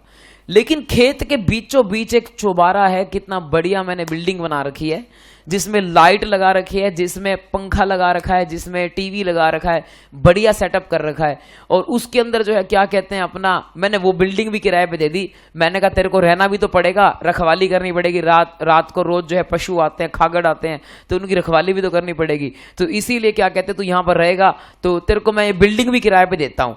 मैंने कहा 5,000 रुपये और लूंगा मैं बिल्डिंग के नाम के, 5,000 रुपये पर मंथ लूंगा, 60,000 रुपये हो गए साल के, ये बिल्डिंग के नाम के दूंगा, ठीक है वो खेत के अंदर बिल्डिंग, कोई रहने का घर नहीं है, खेत के अंदर बिल्डिंग है, एग्रीकल्चर लैंड है, कोई कमर्शियल लैंड नहीं है। आजकल तो खेतों में कॉलोनियां कट रही हैं, वो उसकी बात नहीं कर रहा मैं। तो कॉलोनी पहले तब काटते हैं जब वो पहले एग्रीकल्चर लैंड को किस में कन्वर्ट कराते हैं, कमर्शियल लैंड के अंदर कन्वर्ट कराते हैं, फिर जाके कॉलोनी काटते हैं। लेकिन मैं तो क्या बात कर रहा हूं, कॉलोनी नहीं काटी है, प्रॉपर खेत ही है, उसके अंदर बस मैंने 1 कमरा 2 कमरे डाल रखे हैं, और क्या कहते हैं अपना वो मैंने उसको किराए पे दे दिया। तो मैंने जो 30,000 रुपये एकड़ अपना किराए पे दिया है वो भी मेरी एग्रीकल्चर इनकम मानी जाएगी, और जो फार्म बिल्डिंग किराए पे दी है वो भी मेरी क्या मानी जाएगी, एग्रीकल्चर इनकम। यदि जो बंदा उसमें रह रहा है वो उसको कहां यूज करेगा, खेती के पर्पस के लिए यूज करेगा। ये नहीं कि उसको शादियों पे किराए पे देगा, वो खेती के पर्पस के लिए यूज करेगा, यानी कि वहां रहेगा और रहकर खेत में रखवाली करेगा, वहां पर जो है उसके अपना इक्विपमेंट रुकेंगे। तो इस तरह की चीजें अगर करेगा तो वो भी क्या मानी जाएगी, एग्रीकल्चर इनकम मानी जाएगी। इसके अलावा यदि वो क्या करता है, उस बिल्डिंग को कोई दूसरा यूज करता है, अगर वो इस बिल्डिंग को कोई दूसरा यूज करता है तो फिर एग्रीकल्चर इनकम नहीं मानी जाएगी। तो इस बिल्डिंग को क्या कहते हैं अपना बिजनेस के पर्पस के लिए, देखो क्या लिखा रखा है, income arising from the use of farm building for other purpose. Other purpose like कि घर के लिए, घर के यूज करता है, मतलब ये कि हमने क्या किया, हमारे सीरी नौकर को नहीं रुकने के लिए बोला, हमने किसी और को किराए पे दे दिया जिसका काम रहना है, वो खेती नहीं कर रहा, बस रहने के लिए किराए पे दे दिया, तो उस केस में वो टैक्सेबल हो जाएगा, मेरे को हाउस पट्टी हेड में टैक्सेबल हो जाएगा, वो एग्रीकल्चर इनकम नहीं माना जाएगा। तो जो रह रहा है ना बंदा, वो खेती का काम कर रहा है, तभी वो एग्रीकल्चर इनकम माना जाएगा। अगर हमने किसी ऐसे पर्सन को रहने के लिए दे दिया जो खेती नहीं कर रहा, हमने एक तरह से अपना रहने के लिए कॉलोनी बनाकर और रहने के लिए दे दिया, तो उस केस में मेरे को टैक्सेबल हो जाएगा। तो इसके अलावा मैंने बिजनेस के लिए दे दिया, बिजनेस के लिए दे दिया मैंने, मान लो जैसे मेरे खेत में ना ढाबा लगा हुआ है, ठीक है, तो मैंने उसको ना बिजनेस के लिए दे रखा है। मैंने उसको बोला हुआ है कि भाई, क्योंकि मेरा फ्रंट में खेत है, तो मैंने उसको ढाबे के लिए दे रखा है, वो 1 लाख रुपए देता है मेरे को साल के, तो वो ढाबा दे रखा है मैंने किराए पे, अपना जगह दे रखी है किराए पे, उसने ढाबा बना रखा है, वो मेरे को बिजनेस इनकम माना, मेरे को इनकम माना जाएगा, वो मेरी एग्जम्प्ट नहीं होगा, क्योंकि मैंने उस जगह को किसके लिए यूज के लिए दिया है, ढाबे, बिजनेस के लिए यूज के लिए दिया है, तो मेरे को एग्जम्प्ट नहीं होगा। मैंने उसमें 4 कमरे बनाए और उनको ढाबे के रूप में दे दिया, तो वो क्या कहते हैं, मेरी क्या मानी जाएगी, अपना इनकम मानी जाएगी। वो टैक्सेबल हाउस पट्टी में होगी, हाउस पट्टी हेड में टैक्सेबल होगी, क्योंकि मैंने उसको आगे किराए पे दे दिया, एग्रीकल्चर यूज के लिए नहीं दिया। या प्रोफेशन के लिए भी दे सकता था, मैंने कहा किसी को सीए का ऑफिस खोलना है तो वहां पर खोल सकता है, तो इस तरीके से खेत में सीए का ऑफिस खोल सकते हो, तो मैं आपको किराए पे दे सकता हूं। तो ये बात है बेटा, तो ये इसको फिर एग्रीकल्चर इनकम नहीं माना जाएगा। तो कंडीशन क्या है, एग्रीकल्चर इनकम कम माना जाएगा only if following conditions are satisfied. Agriculture income तब माना जाएगा, उस खेत की बिल्डिंग को एग्रीकल्चर इनकम तब माना जाएगा जब ये कंडीशन सेटिस्फाई होंगी। कौन कौन सी कंडीशन सेटिस्फाई होंगी? पहली कंडीशन, जो बिल्डिंग है वो खेत के अंदर होनी चाहिए। विसिनिटी का मतलब होता है एरिया, उस एरिया के अंदर होनी चाहिए बेटा। जो बिल्डिंग है वो खेत के अंदर होनी चाहिए।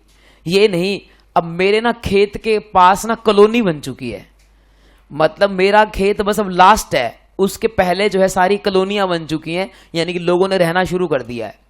ठीक है, तो अब वहां पर क्या हुआ कि मान लो मैंने ना उस कॉलोनी के अंदर एक प्लाट भी ले लिया और मैंने उसको किराए पे दे दिया।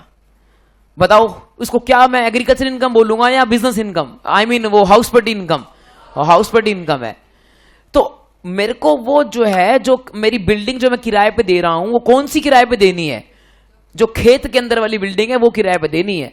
खेत से बाहर कोई बिल्डिंग है वो तो आपकी फिर अपना एग्रीकल्चर इनकम में नहीं आएगी। इसके अलावा दूसरी कंडीशन भी चेक कर। दूसरी कंडीशन है कि जिसको आपने किराए पे दिया है वो बंदा उसको कहां यूज करेगा, या तो रहने के लिए या स्टोरेज के लिए। रहने के लिए भी, रहना मतलब क्या काम करना? कल्टीवेटर रहेगा वहां पर।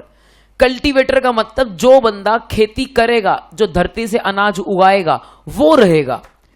ये नहीं कि मैं किसी और पर्सन को रहने के लिए दे दूं, कि मान लो मैं पीजी बना दूं और पीजी बनाकर वहां बच्चों को रहने के लिए दे दूं, तो वहां पर पास में कॉलेज भी है, स्कूल भी है, तो मैं पीजी बनाकर वहां बच्चों को रहने के लिए दे दूं। ठीक है, तो क्या कहते हैं अपना, वो मेरी इनकम कौन सी मानी जाएगी? या तो बिजनेस बनेगी या हाउस प्रॉपर्टी बनेगी, मेरी यहां एग्रीकल्चर इनकम नहीं बनेगी। दूसरी बात, तो मेरे को किराए पे देना है कल्टीवेटर को जो अपना अनाज उगाएगा। और दूसरी बात यह है कि वो कल्टीवेटर उसको कहां यूज करेगा? या तो रहने में यूज करेगा या फिर किस में यूज करेगा? स्टोरेज। स्टोरेज का मतलब क्या? जो फसल है वो रखेगा, ट्रैक्टर है वो रखेगा, तो स्टोरेज के लिए यूज करेगा, तो हम अपना इसको एग्रीकल्चर इनकम बनाएंगे। यानी कि दोनों कंडीशन फुलफिल होनी चाहिए। दोनों कंडीशन कौन कौन सी? नंबर 1 कि भाई एक तो वो जमीन के अंदर होना चाहिए जो बिल्डिंग है, और दूसरी कंडीशन कौन सी? कि जो बंदा कल्टीवेटर है वो उसको कहां यूज करेगा? रहने के लिए या फिर स्टोरेज के लिए। इसके अलावा एक कंडीशन और फुलफिल होनी चाहिए, 3 कंडीशन फुलफिल होनी चाहिए। ये पहली, ये दूसरी, और इन दोनों में से एक तीसरी। इनके बीच में ना और है। और का मतलब या तो ए फुलफिल कर दो या बी कर दो। तो 3 कंडीशन फुलफिल करनी पड़ेगी, पहली, दूसरी और लास्ट वाली 2 में से एक। लास्ट वाली 2 क्या है? पहली कंडीशन है land should either be assessed to land revenue, यानी कि उसके ऊपर लैंड रेवेन्यू लगना चाहिए। लैंड रेवेन्यू क्या होता है? ये एक तरह से गवर्नमेंट का टैक्स होता है जो किसानों से लिया जाता है। किसानों से लिया जाता है अपना लगभग 1 एकड़ जमीन के 200 रुपए के आसपास लिए जाते हैं। ये जीएसटी वालों को तो मैंने पढ़ाया था, माल के पैसे होते हैं कि आपने क्या फसल उगाई है, तो उस फसल के हिसाब से गवर्नमेंट पैसे लेती है। जैसे जो बाग वाले जो जमीन है मेरी, उसमें गवर्नमेंट शायद 200 पता नहीं 220 रुपए लेती है। जहां गेहूं उगती है वहां पे थोड़ा कम लेती है, जहां बाजरा उगता है वहां और भी कम लेती है। ये पानी के हिसाब से लेती है, क्योंकि जो अपना बाग में पानी ज्यादा लगता है और गेहूं में पानी और भी ज्यादा लगता है, कपास में भी पानी ज्यादा लगता है, लेकिन बाजरे में पानी कम लगता है, तो वहां कम पैसे लेती है। ये होता है लैंड रेवेन्यू। तो लैंड रेवेन्यू का मतलब होता है कि गवर्नमेंट की नजर में वो जमीन एग्रीकल्चर जमीन है। आपके घर पे कभी भी नहीं आता लैंड रेवेन्यू, आपके घर पे तो हाउस टैक्स आता है, क्योंकि गवर्नमेंट को पता है कि ये एग्रीकल्चर जमीन नहीं है।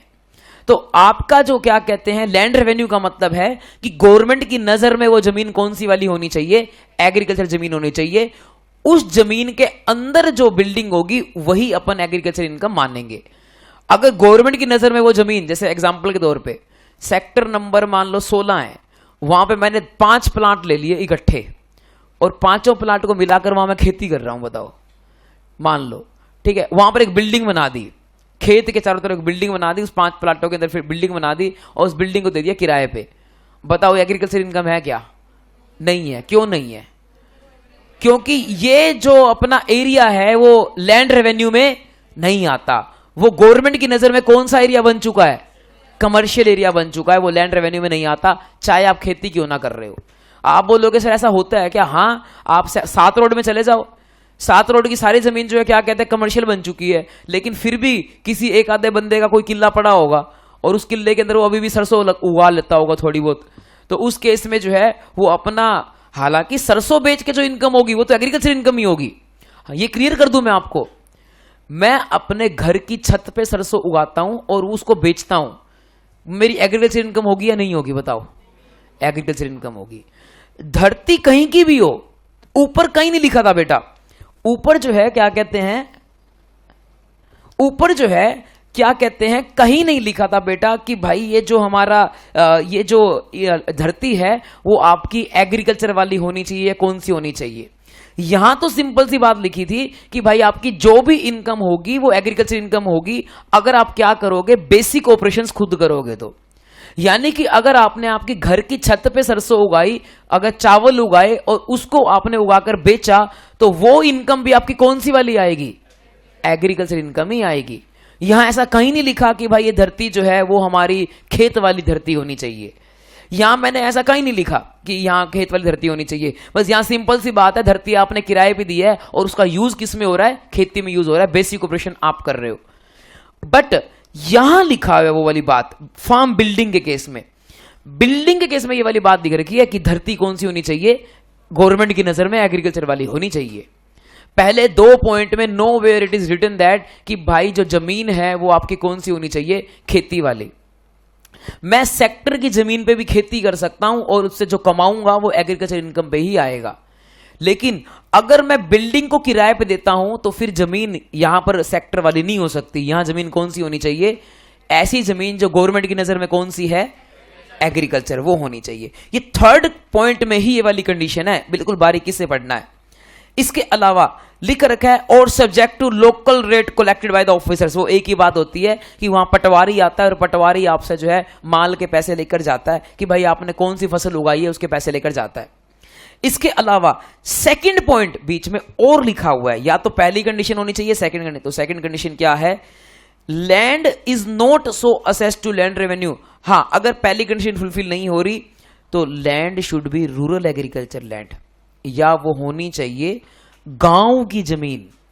अब गांव की जमीन क्या होती है वो मैं आपको कैपिटल गेन चैप्टर में सिखाऊंगा कि गांव की जमीन को क्या कौन सी जमीन को हम गांव की जमीन बोलते हैं। एक्चुअल में पॉपुलेशन के हिसाब से होता है बेटा। अगर पॉपुलेशन 10,000 से कम है उस गांव की तो उसकी जमीन को अपन रूरल जमीन बोलते हैं, गांव बोलते हैं। 10,000 से ऊपर पॉपुलेशन बन जाती है तो फिर क्या कहते हैं? उसको गांव नहीं बोलते, उसको अपन क्या बोलते हैं? शहर बोलते हैं। फिर उस शहर के अंदर की जमीन को अपन शहरी बोलते हैं, और शहर के जो बाहर जमीन होती है, दूर होती है, उसको फिर अपन रूरल बोलते हैं। तो वो सारी आपको डेफिनेशन सिखाऊंगा मैं कैपिटल गेन जब चैप्टर करेंगे। 5वां हेड अपन करेंगे, 5वां या 4th हेड जो हेड करेंगे तो उसमें सीखेंगे। हाँ जी, हाँ, 5 प्लाट को बना दिया मैंने, खेत बना दिया, उसको मैंने ठेके पे दे दिया, वो बंदा खेती कर रहा है, एग्रीकल्चर इनकम आएगा मेरी। हाँ, क्योंकि यहां पर भी रेंट में लिखा ही नहीं कहीं पर कि एग्रीकल्चर जमीन होनी चाहिए, रेंट में लिखा ही नहीं। रेंट में सीधा सा क्या लिखा रखा है? Rent derived from the land. ये नहीं लिखा कि एग्रीकल्चर लैंड, लिखा है लैंड सिचुएटेड इन इंडिया और एग्रीकल्चर पर्पस का यूज हो, बस। तो इन्होंने बस एंड यूज बताया है कि अगर एंड यूज एग्रीकल्चर है तो बस वो जमीन का जो किराया है वो क्या माना जाएगा? एग्रीकल्चर इनकम मानी जाएगी। लेकिन 3rd पॉइंट में लिखा है, 3rd पॉइंट में लिखा है कि बिल्डिंग का किराया एग्रीकल्चर इनकम तब मानी जाएगी जब ये 3 कंडीशन फुलफिल होंगी। 3 कंडीशन क्या? पहली कंडीशन कि वो जमीन एग्रीकल्चर वाली जमीन के अंदर होनी चाहिए जो अपना बिल्डिंग है। नंबर 2, वहां पर किराए पे किसको देना है? उस बंदे को किराए पे देना है जो बंदा वहां से कुछ उगाए। एंड नंबर 3, 2 में से एक कंडीशन फुलफिल करनी है, या तो वो रूरल एरिया के अंदर हो या फिर उसके ऊपर लैंड रेवेन्यू लगता हो, यानी कि गवर्नमेंट का पटवारी आता हो, नंबरदार आता हो चेक करने। नंबरदार आते होते हैं कि भाई क्या क्या उगाया है, मेरे खेत में आते हैं, लिख कर जाते हैं, सीरी लिखवाता है कि सर जी 4 एकड़ में सरसों है, अपना इतने एकड़ में अपना गेहूं है, ऐसे ऐसे लिखवाते हैं।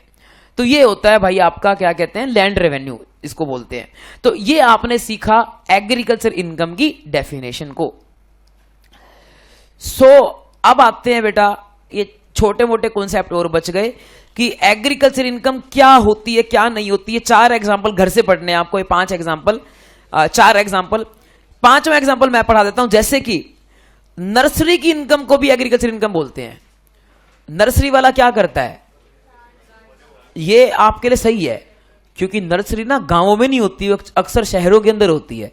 और शहरों में छोटा सा कोई प्लॉट खाली पड़ा होता है ना, वहीं वो क्या बना लेते हैं, नर्सरी।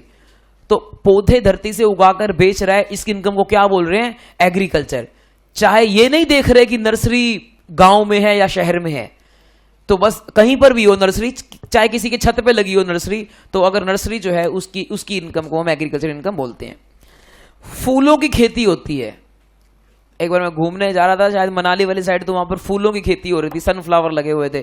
तो अपना फूलों की खेती होती है और उसको भी हम क्या बोलते हैं, एग्रीकल्चर इनकम बोलते हैं। क्रीपर्स क्या होते हैं, बेल क्या काम आती हैं, आती होंगी कुछ भी, ठीक है। जैसे मनी प्लांट की बेलें होती हैं, वो नर्सरी वाले बेचते हैं। या फिर अगर कोई हमने rent received from land used for grazing of cattle acquired for agriculture activities, ये ध्यान से पढ़ना क्या है।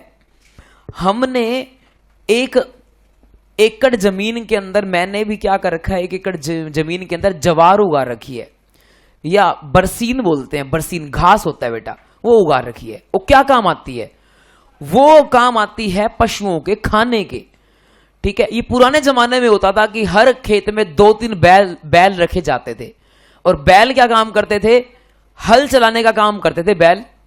तो वो बैल जो है वो हल चलाने का काम करते हैं, और बैल जो है क्या कहते हैं, क्या खाते हैं, घास। तो हम आधे 1 एकड़ के अंदर क्या उगाते हैं, घास। तो जो घास उगाया हमने और घास उगाकर बेचा, तो वो भी क्या कहते हैं, या वो एकड़ हमने किराए पे दिया, मतलब मैंने अपनी 1 एकड़ जमीन किराए पे दी। किसको किराए पे दी, एक बंदे को। जो बंदा क्या करता है, उसमें घास उगाता है, और घास कौन खाता है, बैल खाते हैं। बैल क्या करते हैं, खेती करते हैं। तो मेरी जो किराए वाली इनकम है वो क्या मानी जाएगी, एग्रीकल्चर इनकम। मतलब मैंने 1 एकड़ किराए पे दिया एक बंदे को, जिसने उसमें उगाया घास, और घास खाते हैं बैल जो कि करते हैं खेती।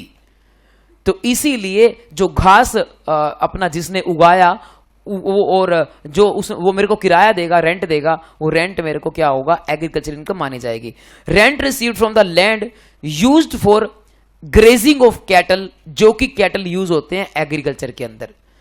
ये नहीं बोला कि जो कैटल यूज होते हैं डेयरी फार्मिंग में, वो नहीं। मान लो मैंने 1 एकड़ लैंड किराए पे दे दी किसी बंदे को, और वो अपनी भैंसे लाकर वहां चराता है, वो एग्रीकल्चर इनकम नहीं है।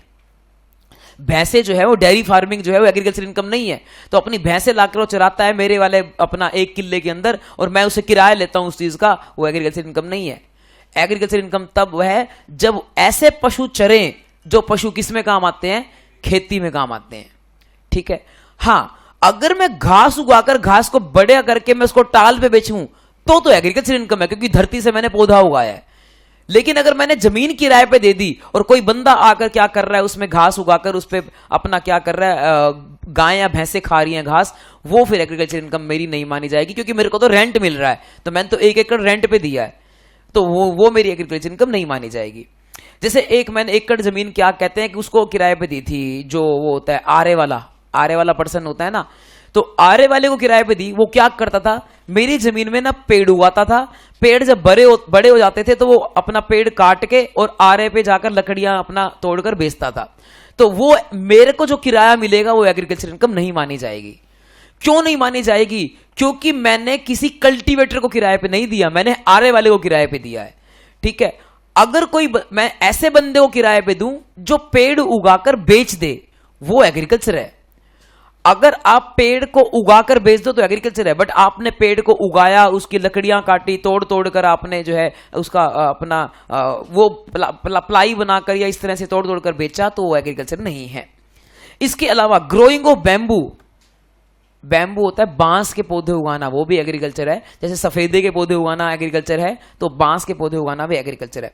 क्या क्या एग्रीकल्चर नहीं है, नॉन एग्रीकल्चर, भैंस पालना, ठीक है, लाइव स्टॉक्स एनिमल्स, कुत्ता बिल्ली, ठीक है, फिशरीज मछली पालना, पोल्ट्री मुर्गियां पालना, या डायरी यानी कि गाय भैंस दूध देने वाले पशु पालना, ये एग्रीकल्चर इनकम नहीं है।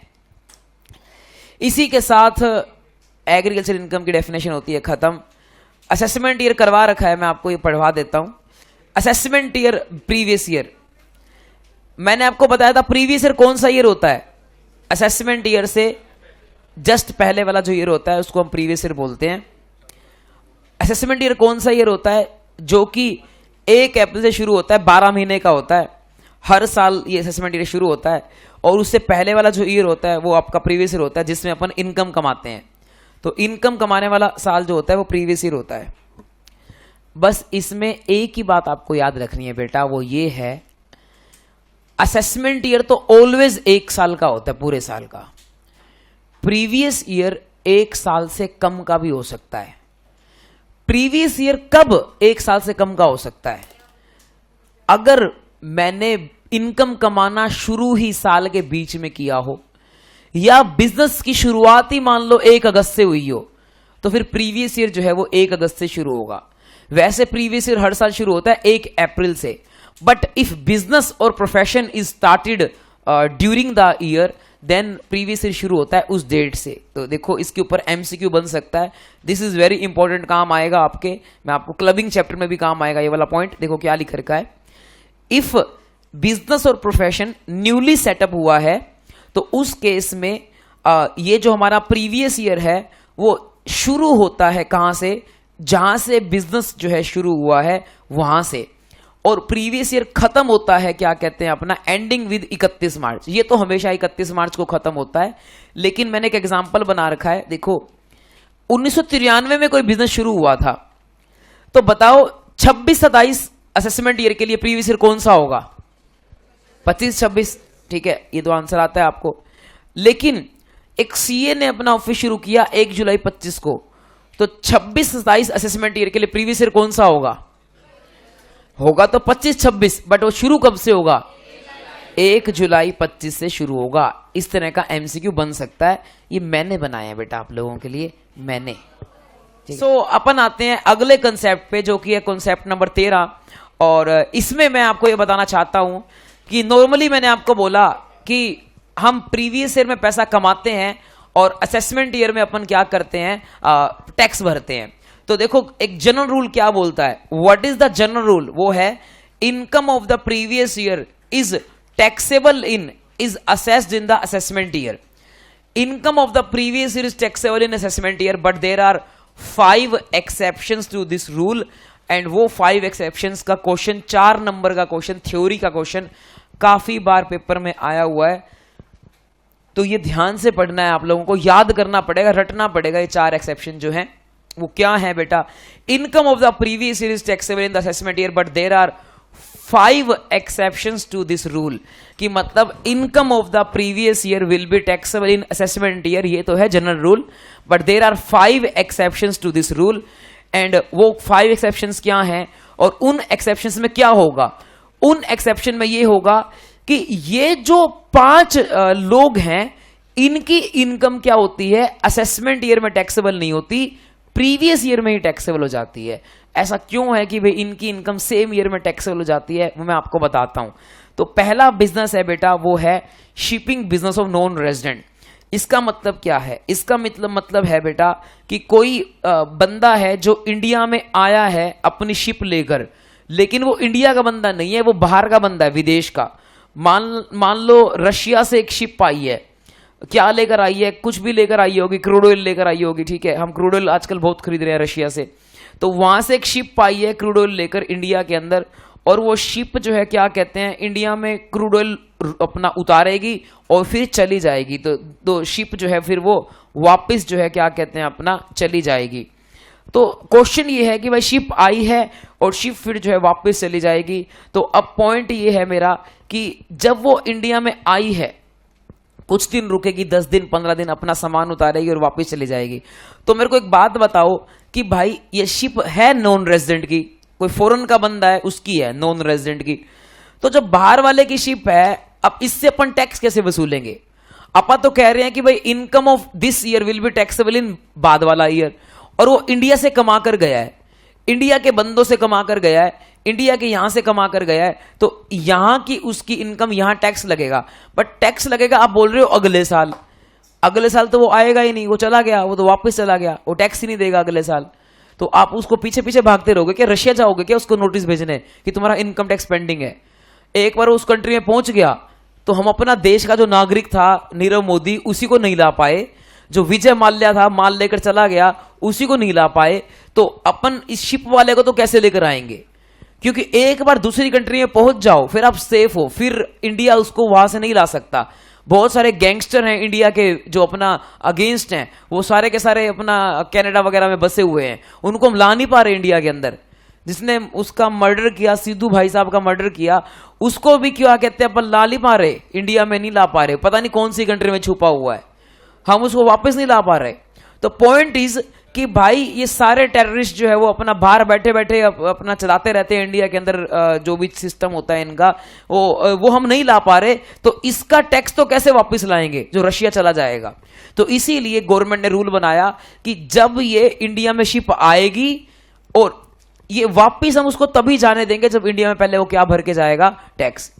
तो यानी कि शिप जब इंडिया से वापस जा रही होगी ना, वापस हम तभी जाने देंगे जब ये पहले टैक्स भर के जाएगी। आइए देखो क्या लिखा रखा है, where ship belonging to a non resident ship और अ चार्टर, चार्टर भी होता है, चार्टर मतलब प्लेन, या तो कोई शिप या कोई प्लेन जो किसी नॉन रेजिडेंट का है, फॉरेन वाले का है, चाहे वो तो क्या कर रहा है, पैसेंजर लेकर आया है, पैसेंजर लेकर आया है, या फिर क्या कहते हैं भेड़ बकरियां लिव स्टॉक लेकर आया है, मुर्गियां वगैरह लेकर आया है, या कोई मेल मतलब कोई चिट्ठियां लेकर आया है, या गुड्स लेकर आया है, कुछ भी कोई भी सामान लेकर आया है, सवारियों वाली शिप है या सामान वाली शिप है, कोई भी शिप है जो क्या कहते हैं इंडिया में आई है, shipped at port in India, India में आई है, उसको हम तभी जाने देंगे, अलाउड टू लीव, उसको बाहर तभी जाने देंगे जब क्या कहते हैं only when tax has been paid, जब वो पहले इंडिया में टैक्स भरेगा। Income of the previous year will be taxable in previous year itself, वो उसी साल टैक्सेबल हो जाएगी। या फिर वो इंडिया में सेटिस्फैक्ट्री अरेंजमेंट करके जाएगा कि मैं पेमेंट कर दूंगा बाद में, मतलब कोई एजेंट रख के जाएगा या कोई बंदा रख के जाएगा गिरवी हमारे पास कि भाई ये बंदा जो है इसको पकड़ लेना अगर टैक्स ना दिया तो उस तरह से कोई एजेंट अपॉइंट करके जाएगा, तब हम उसको जाने देंगे। अदरवाइज पहले उसको टैक्स जो है देकर जाना पड़ेगा। टैक्स निकालेंगे कैसे? क्योंकि तुरंत आप कैसे कैलकुलेट करोगे टैक्स? तो गवर्नमेंट ने एक सीधा साधा तरीका बताया कि यहां P&L अकाउंट नहीं बनाना पड़ेगा, टोटल जो उसको किराया इकट्ठा हुआ है इंडिया से उसका 7.5% हम टैक्स वो मान लेंगे income. 7.5% of the freight payable to the owner, मालिक को जो भी इंडिया से किराया इकट्ठा हुआ है उसके खर्चे भी होंगे बहुत सारे, बट हम उसको एक रीजनेबल अमाउंट बता दी, 7.5% will be the profit. 7.5% tax नहीं है, 7.5% क्या बनेगा, प्रॉफिट। और उसके ऊपर टैक्स कितना बनेगा? कंपनी है तो 30% और इंडिविजुअल है तो क्या लग जाएगा, स्लैब रेट, वो आपको सिखाया हुआ है। तो ये प्रॉफिट बन जाएगा 7.5% जो है वो आपका बन जाएगा इनकम, डीम्ड इनकम मान ली जाएगी। क्योंकि या तो वो क्या करता, जितना उसको किराया इकट्ठा हुआ है उसमें से एक्चुअल खर्चे माइनस करता, कि एक्चुअल खर्चे शिप के क्या क्या खर्चे हैं वो माइनस करता, सबकी सैलरियां वगैरह, उसमें बहुत टाइम लगेगा और हमारे को एक ऑडिटर रखना पड़ेगा उसकी ऑडिट करने के लिए। शिप को जाना है भाई, जाने दो उसको। तो एक रीजनेबल एस्टिमेट बता दिया हमने कि भाई जो भी तुम्हारी सेल हुई है, फ्रेट हुआ है, उस फ्रेट का 7.5% अपनी क्या बना लेंगे, अपन इनकम बना लेंगे। ठीक है, वेदर इन इंडिया और outside India on account of such carriage, मतलब ये उस सामान को ले जाने के लिए जो भी आपने किराया इकट्ठा किया है, चाहे वो फॉरेन में इकट्ठा किया हो चाहे इंडिया में इकट्ठा किया हो, सामान इंडिया का था ना, लोग इंडिया के थे ना, तो किराया जो भी इकट्ठा किया था उस किराए का आप 7.5% कर लो और वो आपकी इनकम मानी जाएगी। और उस इनकम के ऊपर फिर आपको टैक्स देना पड़ेगा, तब जाकर आपको इंडिया छोड़ के जाने देंगे।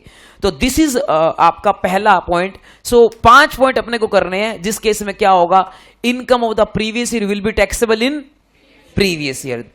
5 पॉइंट है, पहला पॉइंट आपको बता दिया। दूसरा पॉइंट है person living India, Vijay Mallya. मान लो वो मान लेकर जा रहा है, मतलब ये कि मान लो मैं क्या कर रहा हूं, मैं अपना एयरपोर्ट पे जा रहा हूं, बहुत सारे सूटकेस ले रखे हैं, 4-5-6 सूटकेस ले रखे हैं, और वहां पर इनकम टैक्स का ऑफिसर खड़ा था, उसने देख लिया कि इंडिया छोड़ के जा रहा है और वापसी का कोई इरादा लग नहीं रहा इसका। तो इस बंदे की जो है क्या कहते हैं अपना, इस साल की रिटर्न तो इसने भरी नहीं होगी, जो अभी साल चल रहा है 25-26, इसकी रिटर्न तो आपका तो सिलेबस का साल प्रीवियस ईयर 25-26, मैं इंडिया छोड़ के जा रहा हूं 18 नवंबर को, मैं पहले बोल देता हूं, ठीक है, और वापस नहीं आऊंगा। तो उस केस में असेसिंग ऑफिसर को पता लग गया, इनकम टैक्स वाले को, कि भाई ये इंडिया छोड़ के जा रहा है, वापस नहीं आएगा, और इस साल की इनकम जो है उसके ऊपर टैक्स भी नहीं भरा इसने, तो मेरे को क्या कहते हैं वहीं रोक सकते हैं और मेरे को जाने से पहले बोलेंगे कि पहले टैक्स भर के जाओ। अगर उनको लगता है कि वो परमानेंट जा रहा है, आगे वापस कभी नहीं आएगा, उस केस में हाँ मैं घूमने जा रहा हूं, मैं तो 5 दिन बाद वापस आ जाऊंगा, वो तो ठीक है, उस केस में मेरे से टैक्स नहीं मांगेंगे। लेकिन अगर उनको लगे कि तो परमानेंट जा रहा है, वापस कभी नहीं आएगा, तो उस केस में फिर क्या होगा, उस केस में फिर जो है क्या कहते हैं अपना, वो मेरे से टैक्स ले लेंगे। देखो क्या लिख रखा है, अगर एओ को लगता है, हाँ यहां सेल्फ असेसमेंट नहीं हो रही, ये ध्यान रखना। वैसे इनकम टैक्स और जीएसटी में क्या चलती है, सेल्फ असेसमेंट। क्या मतलब बताया था सेल्फ असेसमेंट का, खुद की इनकम खुद कैलकुलेट करनी पड़ती है, खुद टैक्स देना पड़ता है। बट यहां सेल्फ असेसमेंट नहीं हो रही, यहां जो है कौन असेस कर रहा है, यहां एओ को लगेगा ना कि ये परमानेंटली छोड़ के जा रहा है, तो ही वो इनकम बनाएगा। तो एओ को लगता है इंडिविजुअल इंडिया छोड़ के जा रहा है इस साल के अंदर, करंट ईयर के अंदर, और या फिर ये साल खत्म होने के जस्ट बाद भी हो सकता है, और शॉर्टली आफ्टर एक्सपायरी। मतलब ये रिटर्न भरने की डेट होती है 31 जुलाई, 25-26 की रिटर्न कब भरनी होती है, 31 जुलाई को। और रिटर्न भरने से पहले पहले मान लो मैं अप्रैल में छोड़ के भाग गया इंडिया, तो भी उसको जो है क्या करेगा, वो मेरे से टैक्स भरवा लेगा। या और and no present intention of returning to India, वापस आने की कोई इच्छा नहीं है, विराट कोहली की वापस आने की कोई इच्छा नहीं है मान लो, तो उस केस में क्या होगा, जो भी इनकम होगी उस बंदे की, और वो इनकम कहां से कहां तक की, प्रीवियस ईयर के, जो पिछला प्रीवियस ईयर था जहां पे वो टैक्स दे चुका, वहां से लेकर starting from period expiry of previous year, पिछले पीरियड से लेकर up to probable date of departure, जब वो इंडिया छोड़ के जा रहा है तब तक की। तो जो ये जो टाइम पीरियड होगा, उसकी जो इनकम होगी जिसके ऊपर अभी तक उसने टैक्स नहीं दिया, वो हम उसे टैक्स भरवा लेंगे। तो आप ये एग्जाम्पल पढ़ लेना, मैंने एग्जाम्पल में अच्छे से समझा रखा है, मैंने बनाया है, तो ये एग्जाम्पल मैंने अच्छे से समझा रखा है कि भाई कौन सा पीरियड हम उसकी बात कर रहे हैं। तो सेकंड, ये जो एग्जाम्पल है एग्जाम में तो नहीं आएगा, ठीक है, एग्जाम में तो बस आपको थ्योरी लिखनी है, वो थ्योरी आपको 5 पॉइंट याद करने हैं। पहला पॉइंट तो था shipping business of non resident, दूसरा पॉइंट था इंडिया का बंदा इंडिया छोड़ के जा रहा है और उसकी वापस आने की कोई भी इंटेंशन नहीं है, ठीक है, तो उस केस में भी एओ को अगर लगता है कि वापस कभी नहीं आएगा, तो उसकी इनकम को टैक्सेबल कर देंगे। नेक्स्ट पॉइंट इज, हमने कोई ऐसा ग्रुप बनाया, एओपी बनाई या बीओई बनाई, ऐसा कोई ग्रुप बनाया या कोई ऐसी ट्रस्ट बनाई जिसका मैं सिर्फ 15 दिन के लिए बनाई है। दिवाली पे ना मेरे को पटाखे बेचने हैं, पटाखे की स्टॉल लगानी है, तो मैंने 15 दिन के लिए एओपी बनाई, ठीक है, एओपी बनाकर हमने ग्रुप बनाया 4-5 बंदों का, और उन्होंने क्या किया, उन्होंने अपना ये स्टॉल लगाई। अब एओ को पता लग गया कि वो स्टॉल में पटाखे खरीदने आया एओ, देखा उसने कि भाई ये तो एक एओपी बनाकर इन्होंने कर रखा है काम, और उसके बाद स्टॉल खत्म हो जाएगी और ये एओपी बंद हो जाएगी। एओ को पता लग गया, एओपी बंद कर देंगे। तो जब एओपी को उसको पता लग गया एओ को कि ये तो जो एओपी या बीओआई बनाई है वो बंद हो जाएगी, तो वो टैक्स किससे लेगा। ये बात इंडिविजुअल केस में नहीं लिख रखी, पता है क्यों, क्योंकि इंडिविजुअल थोड़ी ना खत्म हो जाएगा, वो तो रहेगा। मान लो मैं 15 दिन के लिए बिजनेस कर रहा हूं अपने खुद के नाम पे, खुद के पैन नंबर पे, उस केस में मैं तो रहूंगा ना, चाहे बिजनेस बंद हो जाए, रिटर्न भर दूंगा मैं, इंडिया छोड़ के थोड़ी ना जा रहा हूं। अगले साल जब असेसमेंट ईयर आएगा रिटर्न भर दूंगा मैं अपने बिजनेस की, तुम्हारे को क्या दिक्कत है, कोई दिक्कत नहीं है। अगर कोई कंपनी है वो भी रातों रात बंद नहीं होती, ये तो तभी लिखा जा रहा है जब कोई एओपी बीओआई है, क्योंकि उस केस में उनको बंद करना कोई मुश्किल बात थोड़ी ना है। तो आपने 4 बंदे मिलकर, कोई एग्रीमेंट तो है ही नहीं, 4 बंदे मिलकर बिजनेस शुरू किया, आपने बंद कर दिया, उसके बाद कौन आपको ढूंढने वाला है। तो अगर एओ को पता लग गया कि 4 बंदों ने मिलकर बिजनेस शुरू करा है एक सर्टेन पीरियड के लिए, 15 दिन के लिए, उसके बाद वो बंद कर देंगे, तो एओ कहेगा कि भाई पहले टैक्स दे के जाओ। देखो क्या लिख रखा है कि अगर आपने एओपी बीओआई बनाई है और क्या करने, अच्छा पार्टनरशिप फर्म भी नहीं लिख रखा यहां पर, क्योंकि फर्म भी ऐसे बंद नहीं होती बेटा, उसका प्रोसेस होता है। आप पढ़ते ही हो retirement dissolution of the partnership firm, तो ये तो उसके केस में लिखा रखा है जहां पर एओपी बीओआई है या कोई एजेपी कोई इस तरह से चीज है जहां पर हम लीगली उसका कोई स्टेटस नहीं है। तो आपने एओपी बनाई, बीओआई बनाई, और उसके बाद आपने क्या किया, एक इवेंट के लिए बनाई, एक पर्पस के लिए बनाई, और एओ को लगता है कि भाई ये बंद कर देंगे, एओपी उसी साल बंद कर देंगे, और उस केस में फिर वो अपना एओ क्या बोलेगा, पहले टैक्स देके जाओ बाद में बंद करना। ठीक है। इसके बाद अगला एग्जांपल है बेटा, मेरे ऊपर ना मान लो 1 करोड़ रुपए मेरे को इनकम टैक्स देना है। ठीक है, मेरे को इतना इनकम टैक्स देना है, और मैं क्या करता हूं ताकि इनकम टैक्स ना देना पड़े, अपनी सारी प्रॉपर्टी, या तो मैं भाग जाऊंगा इंडिया छोड़ के, तो उस केस में तो वो एओ पकड़ लेगा एयरपोर्ट पे।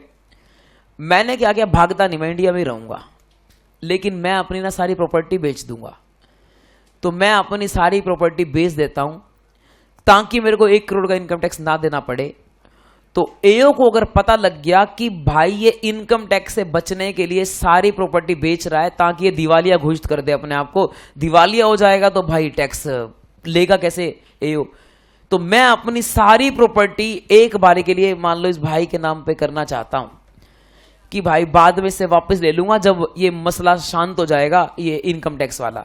अभी मेरे पास केस लगा हुआ है कि भाई मेरे को जो है क्या कहते हैं अपना 1 करोड़ का इनकम टैक्स देना है। तो मैंने सारी प्रॉपर्टी जो है कोशिश करी कि भाई इस भाई के नाम ट्रांसफर कर दूं, और उसके बाद 2-4 साल बाद जब मामला ठंडा हो जाएगा वापस ले लूंगा इससे प्रॉपर्टी, दोस्त है मेरा। ठीक है, तो उस केस में अगर एओ को लग गया कि टैक्स को अवॉइड करने के लिए ये पर्सन अपनी सारी प्रॉपर्टीज किसी और के नाम पर ट्रांसफर कर रहा है, तो उस प्रॉपर्टी को ट्रांसफर होने से पहले पहले एओ आ जाएगा, और एओ बोलेगा रजिस्ट्री तब करवाने दूंगा जब पहले क्या करोगे, टैक्स दोगे। देखो क्या लिख रखा है कि अगर एओ को लगता है person is likely to charge, या तो सारी प्रॉपर्टी गिरवी रख रहा है, सेल कर रहा है, ट्रांसफर कर रहा है, डिस्पोज ऑफ कर रहा है, या अदरवाइज पार्ट विद मतलब बिछुड़ रहा है अपनी प्रॉपर्टी से। बिछुड़ कैसे भी सकते हैं, कोई एग्रीमेंट कर दिया या कोई अपना क्या कहते हैं डिस्पोज ऑफ कर दी, कैसे भी कर दिया। तो अपनी प्रॉपर्टी वो बेच रहा है to avoid the liability of tax, tax avoid करने के लिए। तो उस केस में क्या होगा, एओ कहेगा ला बेटा प्रॉपर्टी बाद में ट्रांसफर करियो, पहले बेटा क्या दे, टैक्स दे जो तेरा पहले वाला पेंडिंग है, और इस साल का भी जो टैक्स पेंडिंग है पहले वो दे। ठीक है, हाँ कैपिटल गेन तो आएगा, वो तो बाद की बात है, वो तो प्रॉपर्टी बेचने के बाद आएगा, बट जो पुराने वाला टैक्स है पहले वो तो दे। कैपिटल गेन भी रिकवर करेंगे उस प्रॉपर्टी में से, वो तो अलग बात है, बट पहले जो टैक्स आपका 1/4 से शुरू होके अभी तक जो कमाया आपने, इनकम कमाई है, उसके ऊपर टैक्स तो दो। ठीक है, लास्ट पॉइंट है डिसकंटिन्यूड बिजनेस। ये सेम वही पॉइंट है जो एओपी वाला था कि अगर किसी ने इस साल बिजनेस बंद किया है तो उस केस में अगर एओ को लगता है कि भाई ये अपना बिजनेस ही बंद हो गया तो मेरे से टैक्स नहीं देंगे, तो एओ जो है वो क्या कर सकता है, उसको बिजनेस बंद होने से पहले पहले टैक्स ले सकता है। मान लो कोई दुकान है, जेठलाल गड़ा की दुकान है, वो दुकान पे लिखा मिल रहा है कि भाई आगे से दुकान बंद हो गई है। एओ जा रहा था वहां से, एओ ने कहा अरे भाई साहब ये दुकान बंद होगी, लगता है वो भाग जाएगा, तो फटाफट जो है क्या कहते हैं उसके घर पहुंच जाएगा और बोलेगा एओ कि भाई साहब टैक्स दे दो, भाई तुम दुकान बंद कर दी, तूने, तेरा इरादा गलत लग रहा है मेरे को, तो अपना टैक्स दे दो, तो वो टैक्स मांग सकता है। तो ये सारे केस वो हैं, हम अपने आप टैक्स नहीं देंगे, हम तो हमेशा टैक्स कब देते हैं, जब आईटीआर की डेट आती है, क्योंकि भाई इन सब केसेस के अंदर हम अपने आप नहीं दे सकते टैक्स, फॉर्म ही नहीं निकलते भाई, मैं फॉर्म ही कैसे भरूंगा, आईटीआर कैसे भरूंगा। अभी जो रिटर्न भर रहे हैं वो 24-25 की रिटर्न भर रहे हैं, 25-26 के तो भी फॉर्म ही नहीं निकले। 25-26 के फॉर्म कब निकलेंगे, जब असेसमेंट ईयर शुरू होगा, अप्रैल के अंदर, मई के अंदर निकलेंगे, यानी कि अभी तक तो मैं भर ही नहीं सकता, चाहकर भी नहीं भर सकता। तो ये वाला केस तो तब होगा जब क्या कहते हैं, जब असेसिंग ऑफिसर जो है वो क्या करेगा, जब असेसिंग ऑफिसर चाहेगा तब होगा। तो 5 केस हैं, पहला case shipping business of NR, दूसरा केस पर्सन लिविंग इंडिया, तीसरा केस एओपी बीओआई क्या हो रही है, बंद हो रही है, और अगला केस, हाँ जी, हाँ प्रॉपर्टी बेच के जा रहा है वो, और लास्ट केस हो गया वही बिजनेस बंद हो रहा है। ठीक है, अब अगला टॉपिक आता है, ये टॉपिक है बेटा जहां 78% टैक्स लगता है। इसके ऊपर कितना टैक्स लगता है? 78% टैक्स लगता है। आप बोलोगे ऐसा भी कोई टैक्स होता है क्या? यस, ये तब लगता है अगर आप ईमानदारी से अपनी इनकम ना दिखाओ और गवर्नमेंट से इनकम छुपाओ। उसको बोलते हैं अनडिस्क्लोज्ड इनकम। छुपा लिया है आपने इनकम को, तो गवर्नमेंट को अगर पता लग गया, एओ को पता लग गया कि इस बंदे ने इनकम छुपाई है अपनी, ईमानदारी से अपना भर देते हो ना टैक्स, तो मैक्सिमम टैक्स लगता है 30%। आपको बताया यूएस एवरेज 30% का है। लेकिन अगर आप छुपा लोगे अपनी इनकम, आईटीआर में नहीं दिखाओगे, आपने आईटीआर भरी है, आपने इनकम नहीं दिखाई उसमें, और बाद में एओ ने रेड मारी और कैसे भी करके एओ को पता लगा किसी भी तरीके से। चलो आगे चलते हैं। अनडिस्क्लोज्ड सोर्स ऑफ इनकम, मेरे पास भी अनडिस्क्लोज्ड है, ठीक है, अनडिस्क्लोज्ड सोर्स ऑफ इनकम। तो अगर जो है क्या कहते हैं, एओ को पता लग गया तो मेरी जो इनकम होगी उसके ऊपर कितना टैक्स लग जाता है? 78%, ठीक है। अब मैं एक एक करके बताता हूं कि ये अनडिस्क्लोज्ड कैसे हो सकता है। तो अनडिस्क्लोज्ड होने के तरीके हैं 1, 2, 3, 4 और 5 और 6। 6 तरीके हैं कि किसी बंदे के पास पैसा अनडिस्क्लोज्ड हो सकता है। पहला है कैश, कि किसी के पास जो है कैश क्रेडिट। कैश क्रेडिट का मतलब कि उसके पास कैश पाया गया और उसकी बुक्स ऑफ अकाउंट में नहीं है वो cash. Any sum found credit in the books of account of the assessee, कि पाया गया कि भाई ये पैसा था तुम्हारे अकाउंट्स में, तुम्हारे पास ये पैसा था, तुम्हारे बैंक अकाउंट में था या कहीं पर भी पैसा था, लेकिन आप बता नहीं पाए कि ये पैसा कहां से आया। Assessee offers no explanation about the nature and source of the पैसा। तो पैसे का सोर्स नहीं बता पाया असेसी, नेचर एंड सोर्स नहीं बता पाया। सपोज कीजिए मैं थार से जा रहा था दिल्ली और उस गाड़ी में मान लो 50 लाख रुपए कैश हो, और वहां पर पुलिस की चेकिंग चल रही थी। उन्होंने पुलिस ने अपना चेकिंग की, देखा 50 लाख रुपए कैश है, ठीक है। उसी टाइम उन्होंने इनकम टैक्स वालों को फोन किया, इनकम टैक्स वाली गाड़ी आ गई, ठीक है, और उन्होंने जो है बोला कि आईटीआर निकालो इसकी फटाफट से। पैन नंबर मैंने बताया, उन्होंने आईटीआर निकाली फटाफट। आईटीआर में मेरी इनकम है 7 लाख रुपए, कैश लेके जा रहा हूं 50 लाख रुपए। तो पूछेंगे कहां से आया बेटा पैसा, तो मैं कुछ बोलूंगा, कुछ भी झूठ झाट कुछ बोलूंगा। अगर मैं अपना सोर्स नहीं बता पाया तो वो 50 लाख रुपए मेरी डीम्ड इनकम मान ली जाएगी, और वो डीम्ड इनकम मान ली जाएगी। अगर मैं सोर्स ना बता पाया तो वो 50 लाख विल भी मेरी डीम्ड इनकम मान ली जाएगी, और वो 50 लाख रुपए के ऊपर टैक्स कितना लगा देंगे? 78%। तो 50 लाख का 78% करना, 39 लाख रुपए ले जा 11 लाख रुपए मेरे को दे देंगे। क्या दूध पीऊंगा उसका, क्या बचेगा 11 लाख रुपए? मेन तो मान ले गए। अच्छा, मैंने तो भी टैक्स बताया आपको, पेनल्टीज तो बताई नहीं। ऑफिसर्स के पास पावर होती है पेनल्टीज लगाने की भी। जितनी अमाउंट का टैक्स है उतने अमाउंट की ही पेनल्टी लग सकती है, तो लेने के देने पड़ सकते हैं। मतलब 50 लाख तो जाएगा ही, साथ में क्या कहते हैं अपना और भी पैसा देना पड़ेगा, वरना जेल में उठा के ले जाएंगे आपको। तो मतलब पेनल्टी भी लग सकती है। वो तो एओ के ऊपर है कि वो आप रिश्वत दे देना तो पेनल्टी नहीं लगाएगा, अदरवाइज पेनल्टी भी लगा सकता है। जितना टैक्स है उतनी पेनल्टी लग सकती है। इवन सम केसेस में तो 200% ऑफ टैक्स की पेनल्टी लग जाती है। तो लेने के देने पड़ सकते हैं, मैं आपको बता रहा हूं। तो इसीलिए सच्चाई का रास्ता अपनाना बढ़िया है। अपना जितना भी आपके पास कैश हो उसको डिस्क्लोज करना बेहतर रहता है। अगर एओ को पता लग गया कि भाई आपके पास इतना कैश है, रेड मारेगा, कैश पकड़ेगा। अगर आप सोर्स नहीं बता पाए तो उस केस में फिर क्या कहते हैं 78% आपको टैक्स लग सकता है। जी देखो, नहीं, जो टैक्स है उस 50 लाख में से टैक्स लिया जाएगा। वो 39 लाख आपका टैक्स बना, 78% वो टैक्स लिया जाएगा। वो तो आपको 11 लाख रुपए दे देंगे। लेकिन मैंने बोला पेनल्टी भी लग सकती है। ये तो सिर्फ टैक्स बताया। मान लो 39 लाख टैक्स बना और 39 लाख ही उन्होंने क्या लगा दी पेनल्टी।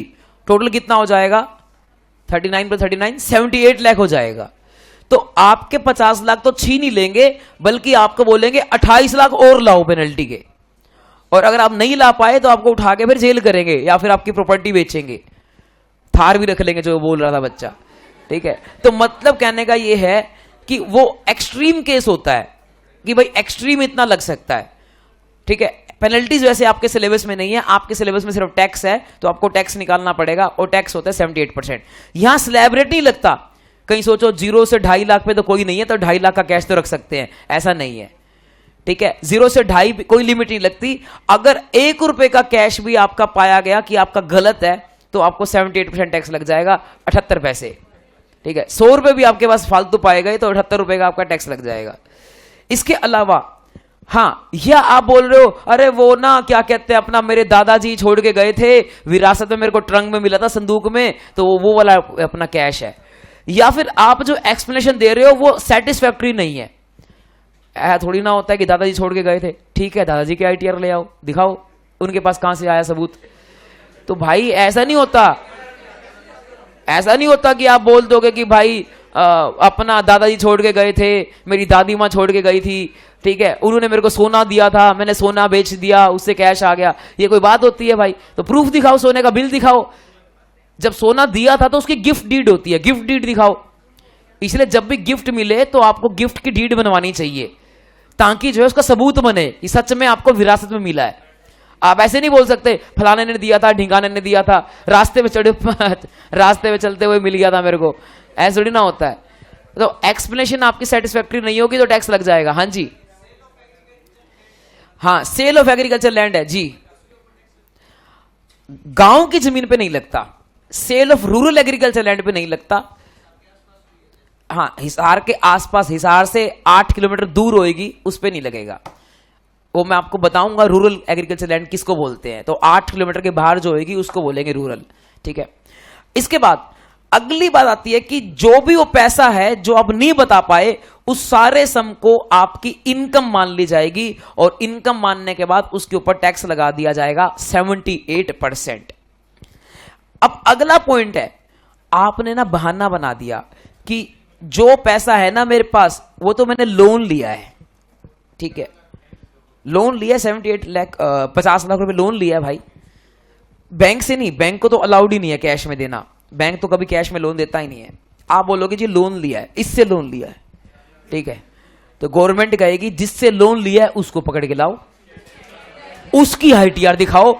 उस बंदे के पास भी सबूत होना चाहिए ITR के अंदर 50 लाख का, उसके पास इनकम होनी चाहिए 50 लाख रुपए की।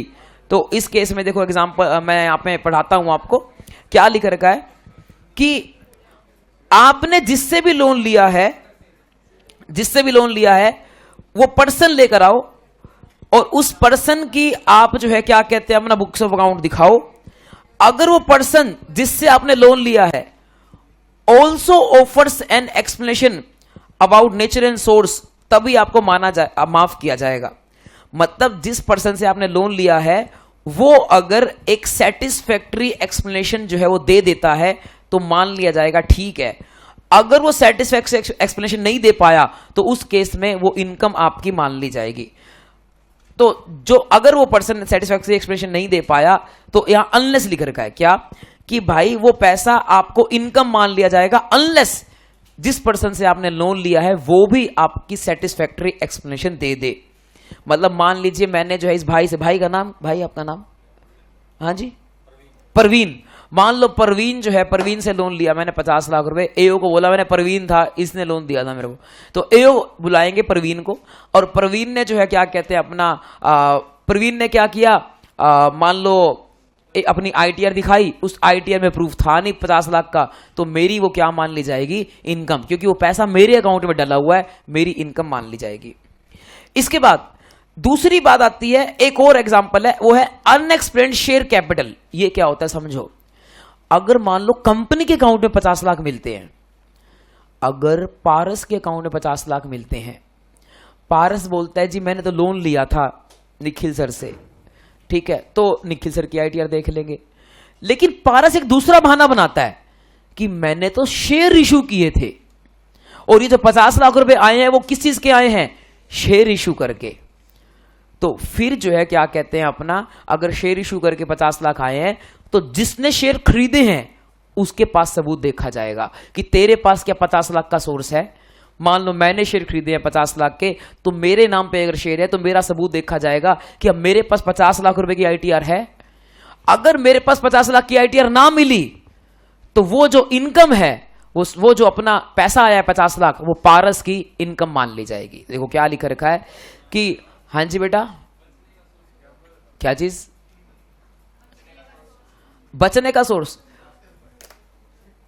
रिश्वत खिलाओ, अंडर द टेबल सेटिंग करो, ये बचने का सोर्स होता है। ठीक है, और सेटिंगें हो जाती हैं 78% जो है। बहुत ही कोई रेयर केस होगा जहां पर ऐसा लगता है पैसा ले दे के झूठे बूठे सबूत बनू के बात बन जाती है। तो वो अपना जो है इंडिया है, ये इंडिया में गवर्नमेंट से ज्यादा जो है इनकम टैक्स ऑफिसर कमाते हैं। गवर्नमेंट इतना टैक्स नहीं कमाती जितने वो कमाते हैं, क्योंकि जो भी केस लगता है उसको निपटाने के लिए उनको भर भर के जो है रिश्वतें आती हैं। ठीक है, तो इसीलिए देखो मैं सारे नहीं बोलता कि सारे ऐसे बेईमान हैं, इंडिया में ऐसा चलता है। इसके अलावा हाँ, अब मैं तो बात कर रहा था आपको कंपनी के बारे में।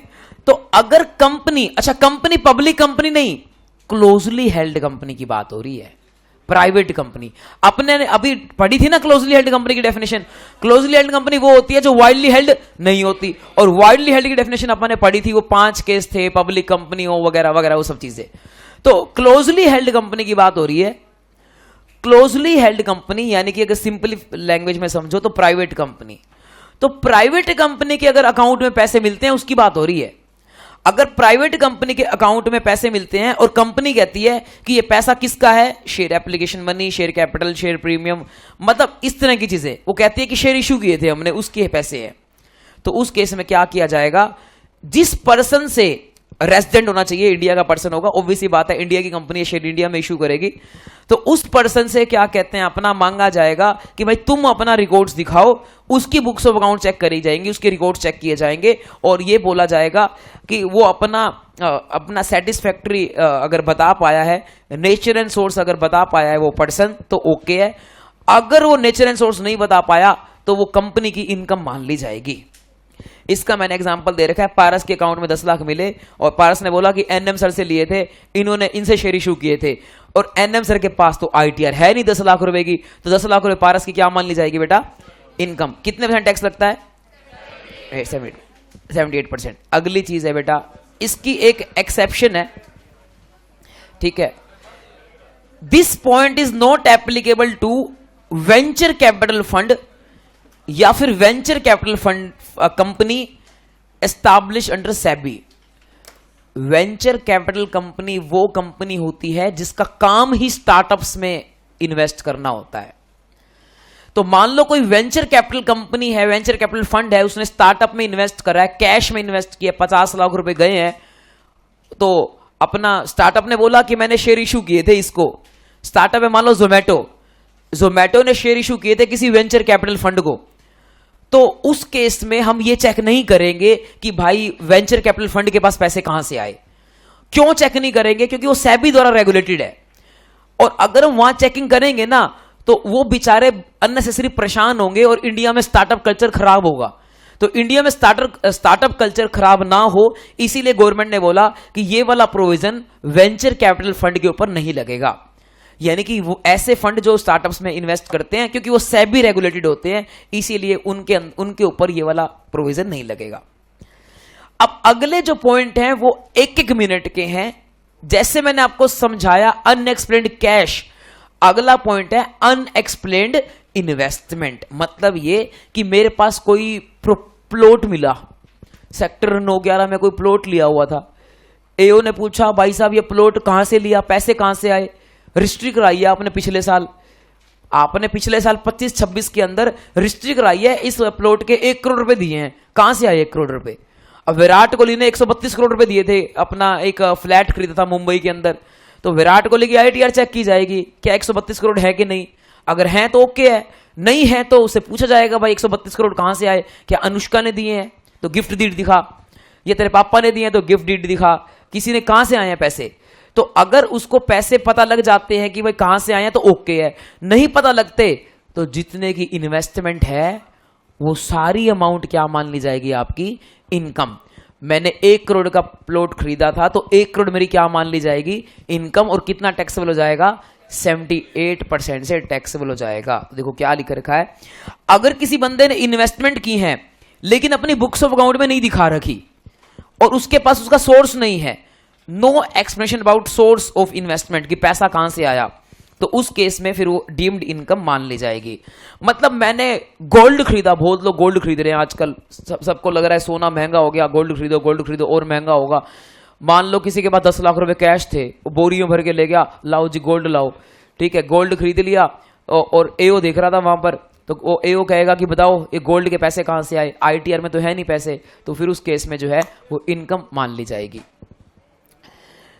ऐसे ही है बेटा अनएक्सप्लेन्ड मनी, कि अगर आपके पास मनी पाई जाए, आपके घर पे रेड पड़े, कैश पड़ा हो, बुलियन यही होता है बेटा, गोल्ड के बिस्किट्स वगैरह, गोल्ड के बिस्किट्स पड़े हैं आपके घर पे, ठीक है, 25 तोले सोना पड़ा है, 25 लाख रुपए का, भाई आया कहां से, आईटीआर में तो है नहीं पैसा, आईटीआर भरते ही नहीं हो, तो ये वाली चीज है। या फिर ज्वेलरी पड़ी है, ठीक है, अब इतने ज्वेलरी, अपना हीरे के हार वगैरह पहन के जा रहे हो और सोने के गहने पहन के जा रहे हो शादी के अंदर, मतलब आपने 10 तोले की ज्वेलरी पहन रखी है 10 लाख रुपए की, आईटीआर भरते नहीं हो, तो एओ देख रहा था आपको दूरबीन लगा के किस किसने ज्वेलरी पहन रखी है, देखिए वही नोटिस दे देगा कि भाई साहब कल अपना जो है मेरे को इनकम टैक्स ऑफिस में आके मिलना, इसका सोर्स बताओ कहां से आई ज्वेलरी।